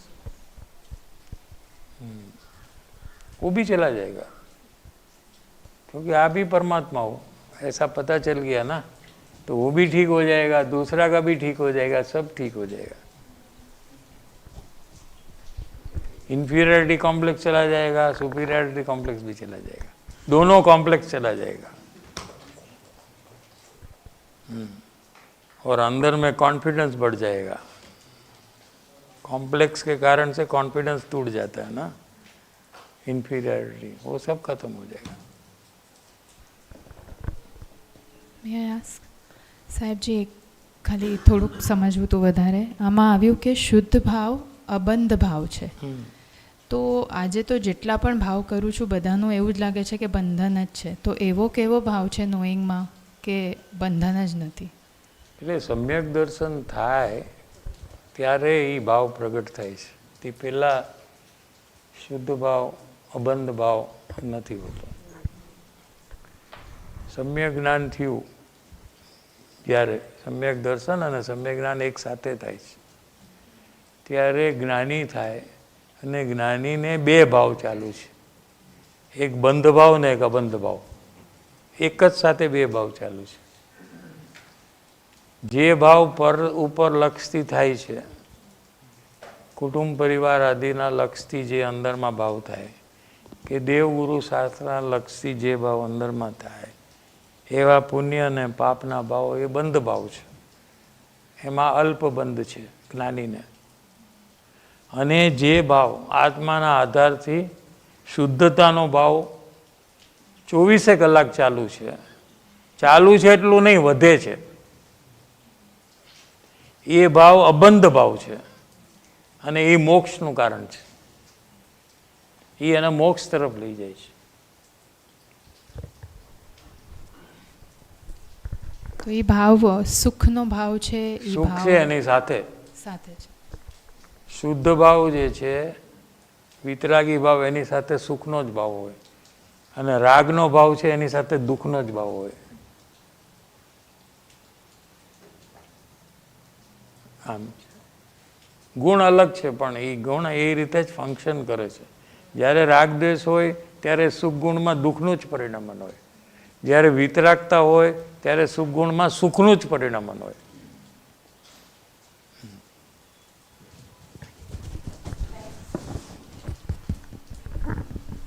पूछूं साहब, कोई भी दोष बताते हैं तो एक्सेप्ट करने में मुझे मतलब सबसे पहले तो मुमुक्ष अगर दोष बताते हैं तो पहले परमिशन लेते हैं कि मैं ये दोष बताऊं, तब मैं उसको एक्सेप्ट करने के मोड पे आके पूछता हूँ कि हाँ ठीक है बताइए. तब वहाँ पे पता नहीं चलता कि कौन सा वो दोष बता रहे हैं. क्यों? वो जब तक नहीं बोले जब तक मुझे पता नहीं चलता है. बोलने के बाद तो पता लगता. हाँ, बोलने के बाद जब पता चलता है तब कोई दोष, छोटा दोष रहा तो मैं एक्सेप्ट कर लेता हूँ. कोई मेरा माइंड रिलेटेड दोष रहता है तो उसको मैं जल्दी एक्सेप्ट नहीं करता हूँ. और एक डिफ़िकल्टी ये आती है कि अब जैसा वर्क फील्ड में हूँ तो कोई भी अगर इमीडिएट दोष बता देते हैं तब मैं उधर एक्सेप्टेंस के मोड में रहता ही नहीं हूँ और उसको नेगलेक्ट कर देता हूँ. नहीं, वो दूसरा काम नहीं करने का, पहला काम में पहला सक्सेस करो, ठीक है, फिर दूसरा काम में जाना. पहला काम मीन्स ऑन रिक्वेस्ट, दूसरा काम नो रिक्वेस्ट पर स्ट्रेट अवे कोई दोस्त बताता है. वो लेवल आपका आया ही नहीं है.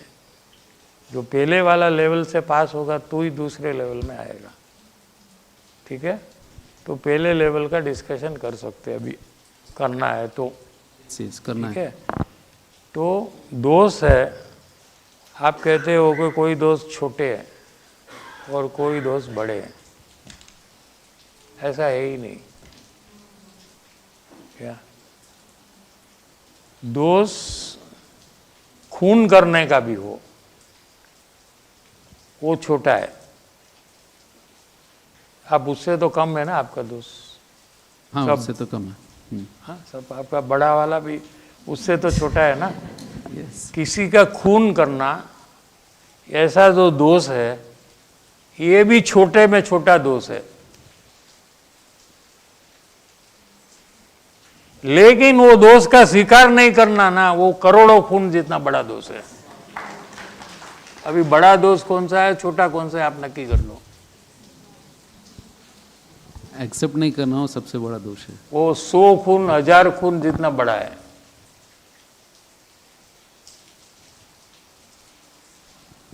लेकिन मेरे जो अंदर जो एक्सेप्टेंस की जो एक्सेप्टेंस करने का जो है ताकत, पावर, वो बहुत कम है. कम है ना, इसलिए तो आपको रिक्वेस्ट से कहते हैं ना, इसलिए तो रिक्वेस्ट करते हैं ना, नहीं तो आपको रेडी करते हैं ना, आपको टाइम देते हैं, few seconds, make yourself ready, अभी हम दोस्त बताने वाले हैं. तो आप अपने को इतना 2 मिनट के लिए भी रेडी नहीं कर सकते क्या? नहीं कर सकता हूँ, बट वही मैं बता रहा हूँ कि जो मेरे माइंड में कि ये लाइट है, ये दोष सुन लेता हूँ, एक्सेप्ट कर लेता हूँ. बोल दिया ना, वो दोस्त लाइट और बड़ा छोटा कुछ भी नहीं है, नॉन एक्सेप्टेंस ही महा दोष है. अभी तो आपका फिलॉसफी चेंज करो ना, जिनवाणी के अनुसार. बड़ा दोष नॉन एक्सेप्टेंस का है. खून करने का दोष भी जब छोटा कह दिया तो भी आप वही बात फिर पकड़ कर बोलते हैं, तो क्या करें हम, बोलो. अच्छा, मुझे एक्सेप्टेंस का पावर बढ़ जाएगा, ये आप मानेंगे जो कहा अभी. अच्छा, तो आपका इमीडिएटली एक्सेप्टेंस का पावर एकदम इतना बढ़ेगा कि आपको ये आश्चर्य होगा कहाँ से बढ़ गया. लेकिन ये बात को माने तो. मैं मानूंगा क्योंकि एक्सेप्टेंस बढ़ाना है. वो नहीं मानेंगे, वो मानेंगे तो आपका श्वसन टूटेगा, नहीं मानेंगे तो आपकी मनमानी आप करेंगे तो श्वसन बढ़ेगा. थैंक यू साहिब सर। जी। दो क्वेश्चन थे साहिब जी। ठीक है। दो क्वेश्चन थे साहिब जी। आवाज़ आ रही क्या?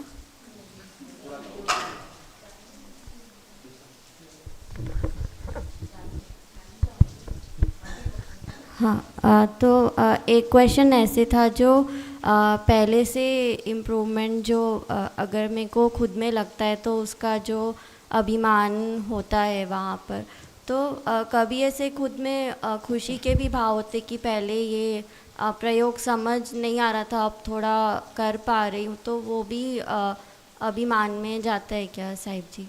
करो, हिंदी में ट्रांसलेट करो। हाँ,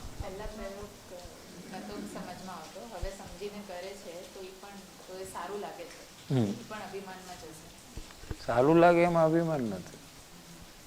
अच्छा तो अच्छा है तो अच्छा लगेगा, बुरा है तो बुरा लगेगा, उसमें कोई अभिमान नहीं है। लेकिन संतुष्ट बना हो जाए कि बस मैंने कर लिया, तो अभिमान स्टॉप हो गया, आगे प्रयास नहीं किया, दूसरे दोष को स्वीकारने का प्रयास बंद हो गया, तो अभिमान हो गया, संतुष्ट बना हुआ। अच्छा लगता है तो आपको मोटिवेट करता है आगे करने के लिए, तो अच्छा लगना ही चाहिए। आपको अंदर से उत्साह बढ़ता है अच्छा लगने पर, इसलिए आप और अति वेग से उसके पीछे लग जाते हैं। हाँ, ख्याल आया साहिब जी। एक और क्वेश्चन ऐसे था कि पूर्णता का लक्ष्य जब भी कोशिश करती हूँ बांधने की, तो एक खुद में कॉन्फिडेंस की कमी लगती है कि मैं ये कंप्लीट कर पाऊँगी कि नहीं ये कार्य। तो ऐसा क्यों होना चाहिए? संसार में आपको ऐसा लगता है कि कोई काम आपकी बहन करेगी, आप नहीं कर सकते? कोई में होता है ऐसा साहिब लगता जी। है वो बेटर है, आपसे सुपीरियर है। हाँ, फॉर मैनी थिंग्स बेटर है साहिब जी। हाँ। है। अच्छा, आपको पता चला तो बेटर सिस्टर। लेकिन अगर आप उससे बेटर करना चाहते तो कर सकते क्या? जी साहिब जी, कर सकते। नहीं कर सकते क्या? कर सकते? कर सकती हूँ। हाँ, तो आप बेटर नहीं करना चाहते, इसलिए आपको बेटर बना दिया है, अलाउ किया है आपको। अगर वो चाहे तो आपसे बेटर कर सकती है वो। हाँ, तो ये कॉन्फिडेंस आप में कैसे आया? कहाँ से आया? आपने तो बेटर किया ही नहीं अभी तक, तो कहाँ से ये कॉन्फिडेंस आपके अंदर में आया? करना है वो चीज़ करना है इसलिए। नहीं, कॉन्फिडेंस पहले आया ना आपको। हाँ। आपने कभी बेटर नहीं किया इससे, तो आपका कॉन्फिडेंस तो ख़त्म हो जाना चाहिए और आपको कहना चाहिए कि मैं नहीं कर सकती हूँ। फिर भी आप कह रहे हो कि if I want I can do better than her, ऐसा कह रहा। हाँ। तो फिर कैसे आपको कॉन्फिडेंस है? किसके आधार से ये कॉन्फिडेंस आया? खुद से ही आया। हाँ, खुद से ही आया। खुद से आया। तो ऐसा ही है, खुद से आना चाहिए कि पूर्णता का लक्ष्य मैं डेफिनेटली कर सकता हूँ, क्यों नहीं कर सकता? हाँ, कोई कर सकता है तो मैं क्यों नहीं कर सकता हूँ? Anybody is able to do then I can also do. ऐसा अपने अंदर में मिनिमम इतना तो कॉन्फिडेंस कार्य करने के पहले आना चाहिए। पहला प्रश्न पूछा, can anybody do this? Answer क्या आता है? यहाँ से कोई कर सकता है क्या? हाँ, कर सकते। कर सकता है? हाँ, कि कोई नहीं कर सकता? कर सकते। कौन करेगा? तुम्हारे आजू बाजू से कौन करेगा?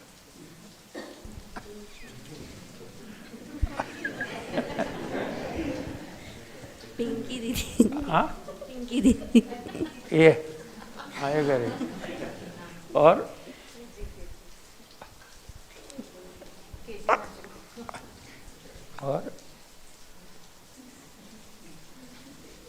कोई भी कर सकता। वो चेयर में बैठे वहाँ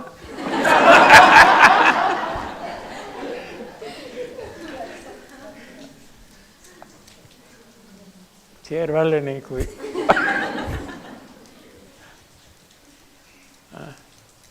अपने अंदर में ऐसा विश्वास होना चाहिए कि ये दुनिया में अगर कोई कर सकता है तो वो मैं हूं। First, I am the first to do it. जो काम कोई नहीं कर सकता है वो मैं भी नहीं कर सकता हूं, लेकिन ये दुनिया में कोई भी ये काम कर सकता है तो डेफिनेटली मैं वो काम उसके पहले कर सकता हूं। अपने बारे में इतना अपने को कॉन्फिडेंस होना चाहिए,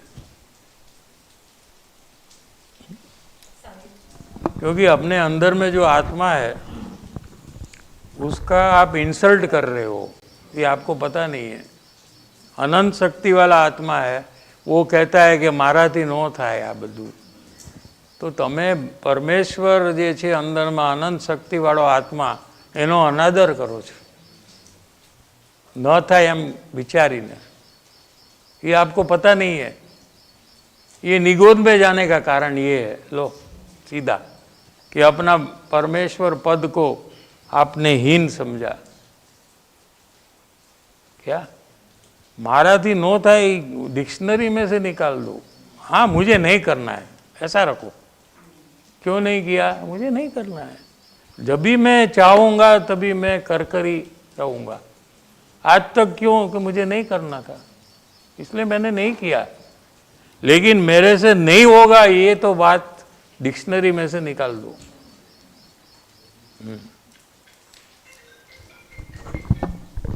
साहेब जी, પ્રયોગ રિલેટેડ એક કન્ફ્યુઝન હતું।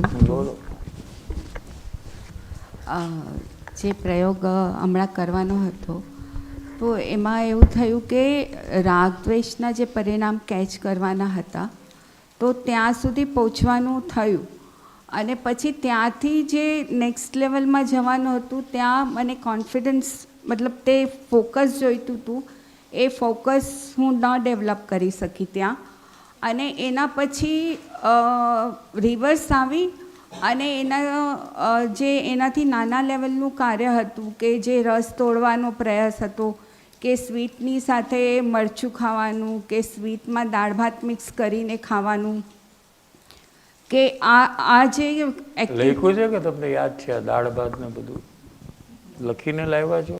નહીં, બાય હાર્ટ છે દાળ ભાતનું, યાદ છે। આખું બોલું સાહેબજી? હા, સમજી ગયો। તમને પૂર્ણતાનું લક્ષ્ય નથી એટલે આવું થાય। ગમે ત્યાં જઈને અટકી જાઓ, પછી પાછા ડાઉનફોલ થાય। એટલે આ કાર્ય પૂરું કરવાનો ગોલ પહેલાં સેટ કરવો છે। हाँ साहिब जी, बोल। जैसे यहाँ तिरस्कार बुद्धि की बात है कि कोई मेरे विरुद्ध होता है या मेरा कोई नुकसान करता है तो मेरे परिणाम में मैंने देखा कि मुझे उसके प्रति तिरस्कार बुद्धि होती है, तो ये दोष मैं कैसे निकालूं?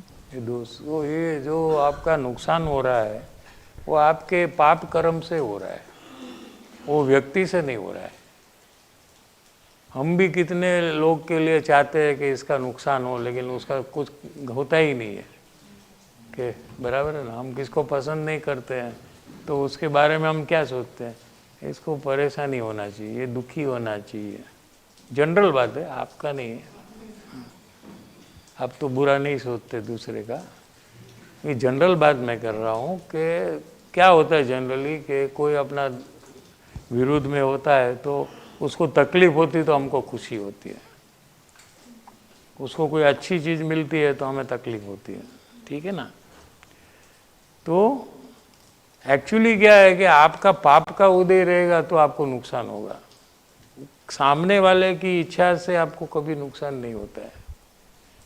सामने वाला आपका बुरा करने का प्रयास जब करता है तो उसको कर्म बंधन होता है कि उसका भविष्य में बुरा होगा, लेकिन वो आपका बुरा नहीं कर सकता। आपका बुरा आपने स्वयं जो पाप कर्म बांधे हैं पूर्व में दूसरे का बुरा कर कर, ये साइकिल है पूरा। आपने दूसरे का बुरा किया पूर्व काल में, पाप कर्म का बंधन किया, तो आज आपका कोई बुरा कर रहा है, ठीक है। और जो आपका बुरा कर रहा है अभी, वो नया पाप का कर्म बांधता है कि उसका भविष्य में बुरा होगा, ठीक है। तो उसके प्रति हम क्यों द्वेष करें?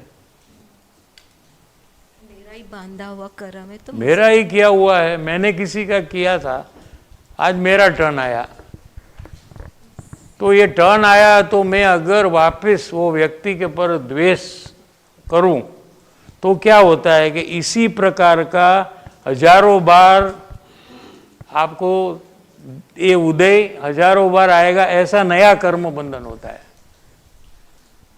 एक बार में जो खत्म हो जाना चाहिए, फिर वारंवार वही प्रकार का उदय आपको चालू आएगा, ऐसे भाव से। कैसे भाव से? कि वो सामने वाले का तिरस्कार करने से। उसके बदले आप सोचो कि ये मेरा ही किया हुआ है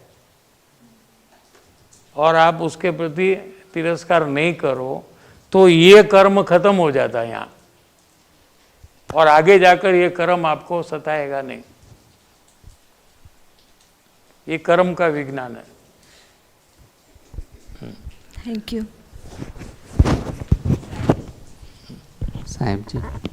साहिब जी, पूर्णता के लक्ष्य के साथ साथ जो साहिब जी पर लक्ष्य भी का जो दोष है उसका भी कुछ रिलेशन है क्या?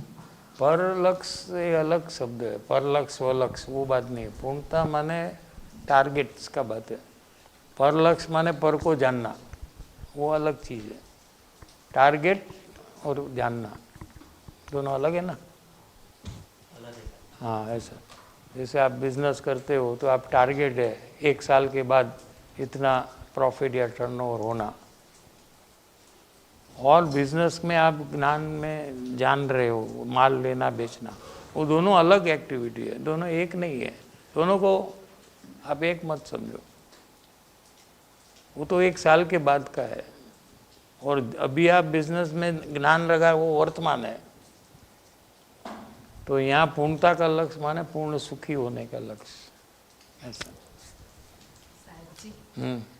मुझे घर में जब कोई एक जीव कंटिन्यूस मेरे को रिपीटेडली दोष बताते हैं साहिब जी, तो मेरे को वहाँ पे कंटाला आता है, मेरे को अच्छा नहीं लगता है कि रिपीटेडली वो दोष, एक ही दोष स्वीकार होता है कि भाई मैंने किया है बोल के, और फिर वो जब वापस बोलते हैं तो मेरे को, मैं अगमना करती हूँ साहिब जी में, उसके अंदर तो कैसे छोड़ूं इसको साहिब जी में। तो मुझे अच्छा नहीं लगता है कि रिपीटेडली क्यों बोल रहे हैं बोल के, मैं स्वीकार नहीं करती साहिब तो जी। आपने भी ऐसा किया रहेगा ना, जैसा वो कर रहे हैं ना अभी, जो भी कर रहा है वो, उसको जो कर्म बंधन होगा तो भविष्य में उसको कोई दोष कहने वाला कंटिन्यूस सामने आया जाएगा। तो ऐसा आपने भूतकाल में कहीं किया रहेगा दूसरे का दोष बताने का, तो अभी आपका टर्न आया है, मुझे तो शांति से पास हो जाओ या धमाल झगड़ा कर कर पास हो जाओ, 2 में से एक चॉइस है आपको।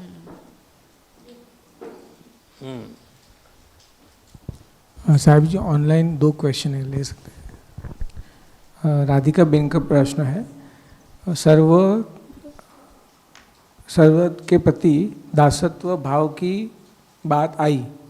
मेरे परिणाम में ऐसा है कि जो जीव मेरे जैन धर्म फॉलो करने के बीच में आता है उनके लिए मुझे द्वेष है, उनके प्रति प्रेम नहीं बढ़ता है, उनके दोष के प्रति दृष्टि ज़्यादा रहती है, गुण दिखता है और बोलने में आता है, लेकिन जितना द्वेष करती हूँ टूवर्ड्स दोष उतना प्रेम नहीं आता उनका गुण देख के।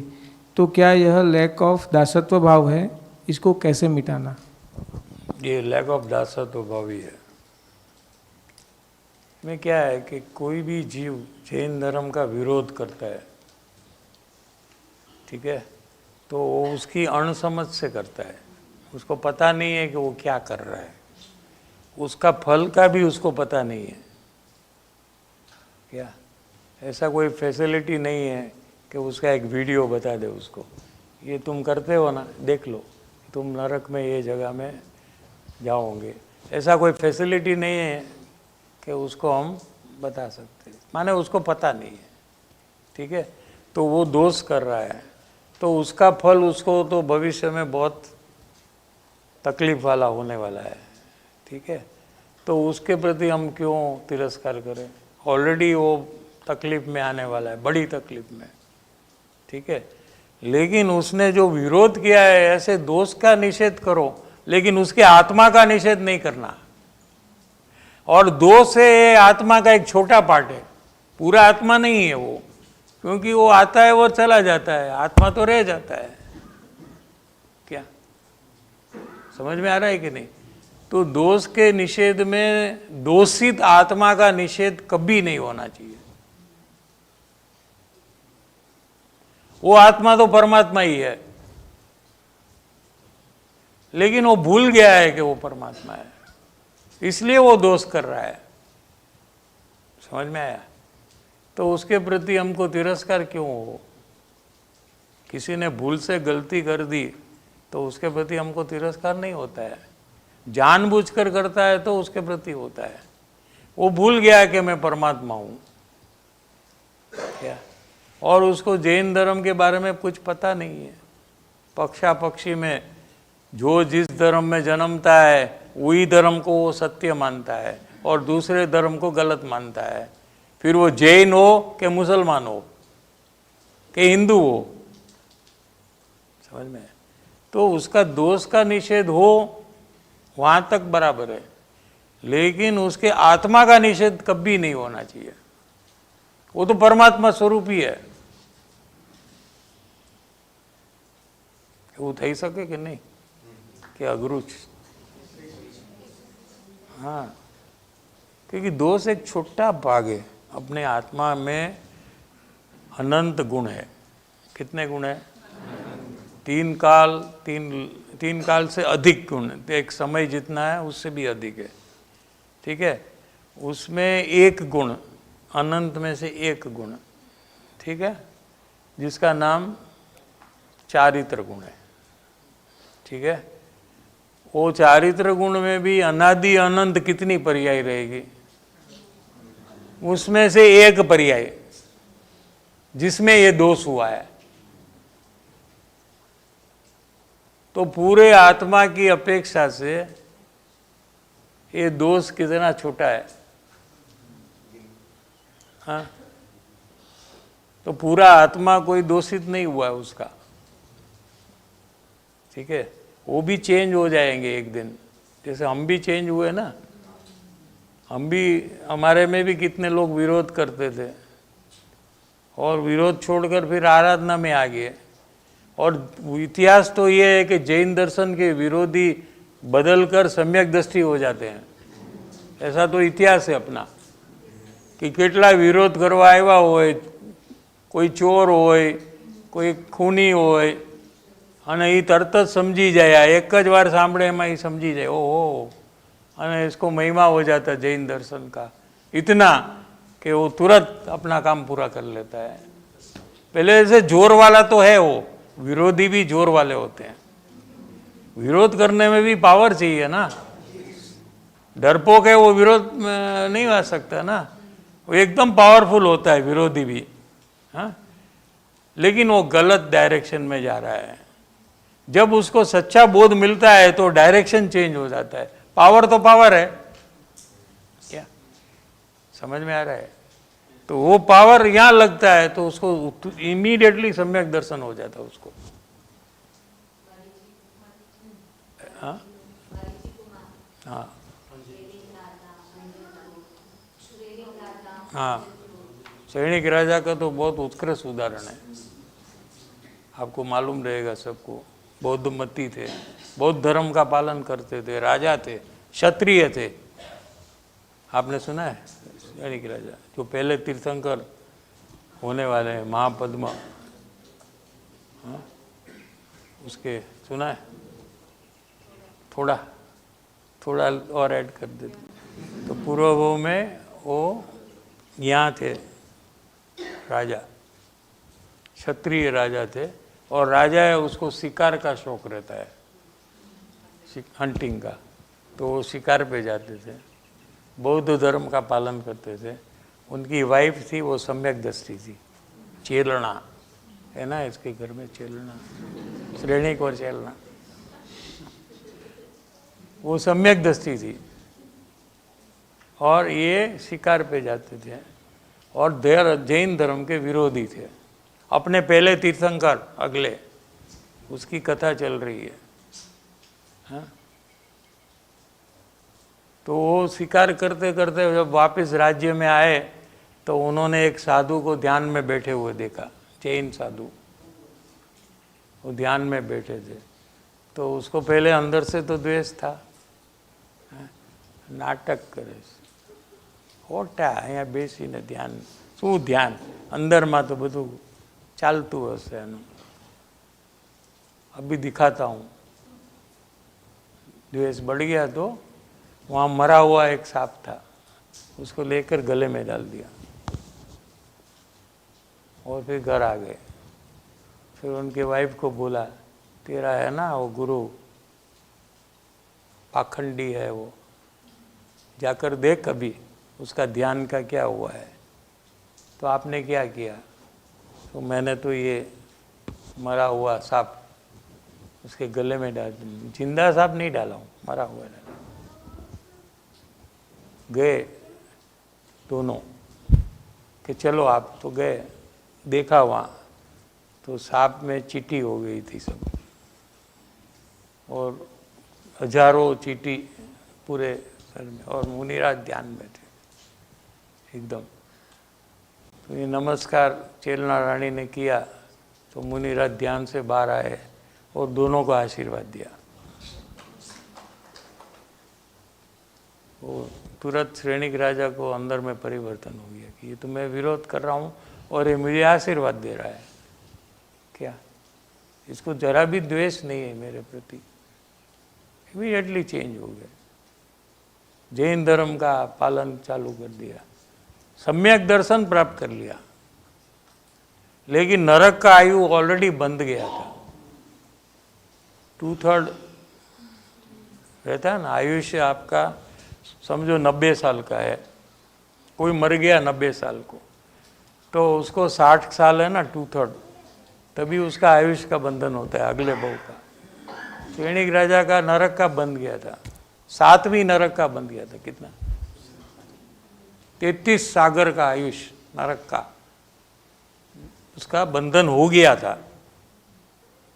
फिर उनको सम्यक तो हुआ तो 7वीं नरक से पहली नरक का कट होकर हो गया, लेकिन नरक गति तो जाना पड़े। जैन दर्शन में जैन के तीर्थंकर को भी नो डिस्काउंट, नो कंसेशन, गलत किया तो उसका फल, भले नंबर 1 पर्सन है तीर्थंकर, उसको भी भोगना पड़ता है। अगर दूसरे धर्म में होते तो उनको जाने की जरूरत पड़ती, उसको डिस्काउंट दे देते, no need to go, we are our god. लेकिन जैन दर्शन में ऐसा होता,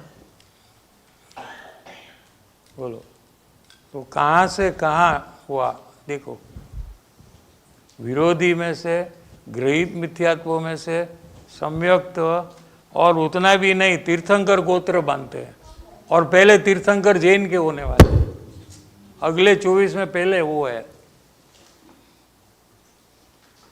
बोलो तो एक जीव की ताकत कितनी है, वो चाहे तो अपना इतना बुरा कर सकता है कि वो निगोद में जा सकता है, और चाहे तो इतना भला कर सकता है कि वो मोक्ष में जा सकता है।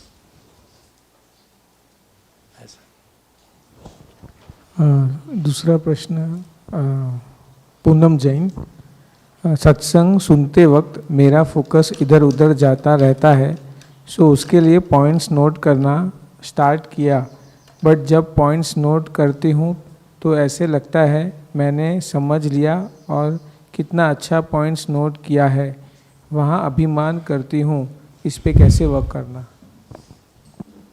एक काम होगा। ये पहला तो आपका उपयोग बाहर जाता है तो पॉइंट लिखने में वो काम तो सफलता हो गई, तो उतना तो प्रोग्रेस हो गया कि अभी बाहर नहीं जा रहा है।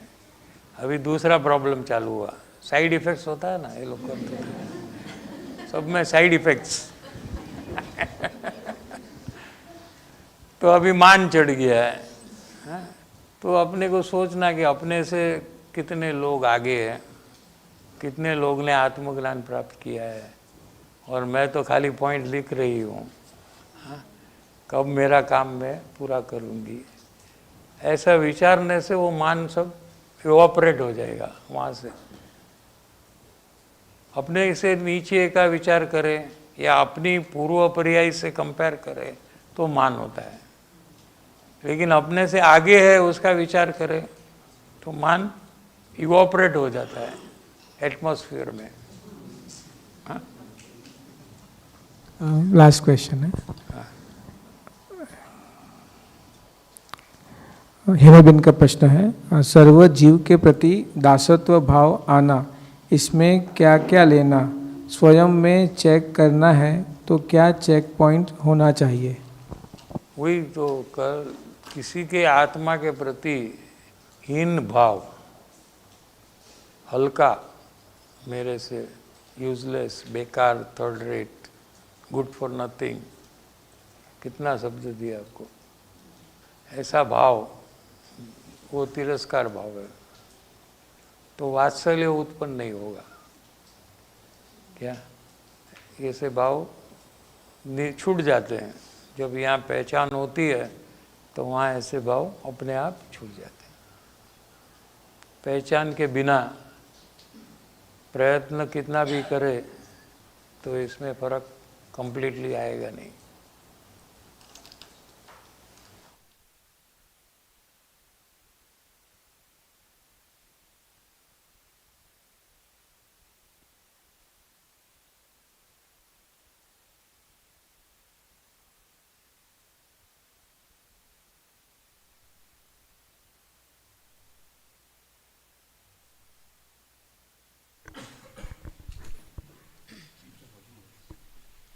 हेलो, क्षमा આપના।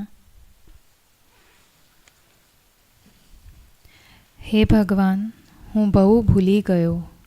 મેં તમારા અમૂલ્ય વચનને લક્ષમાં લીધા નહીં।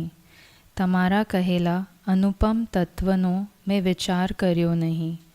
તમારા પ્રણીત કરેલા ઉત્તમ શીલને સેવ્યું નહીં। તમારા કહેલા દયા, શાંતિ, ક્ષમા અને પવિત્રતા મેં ઓળખ્યા નહીં। હે ભગવાન, હું ભૂલ્યો, આથડ્યો, રઝળ્યો અને અનંત સંસારની વિટંબનામાં પડ્યો છું। હું પાપી છું। હું બહુ મદોન્મત્ત અને કર્મરજથી કરીને મલિન છું। હે પરમાત્મા, તમારા કહેલા તત્વ વિના મારો મોક્ષ નથી। હું નિરંતર પ્રપંચમાં પડ્યો છું।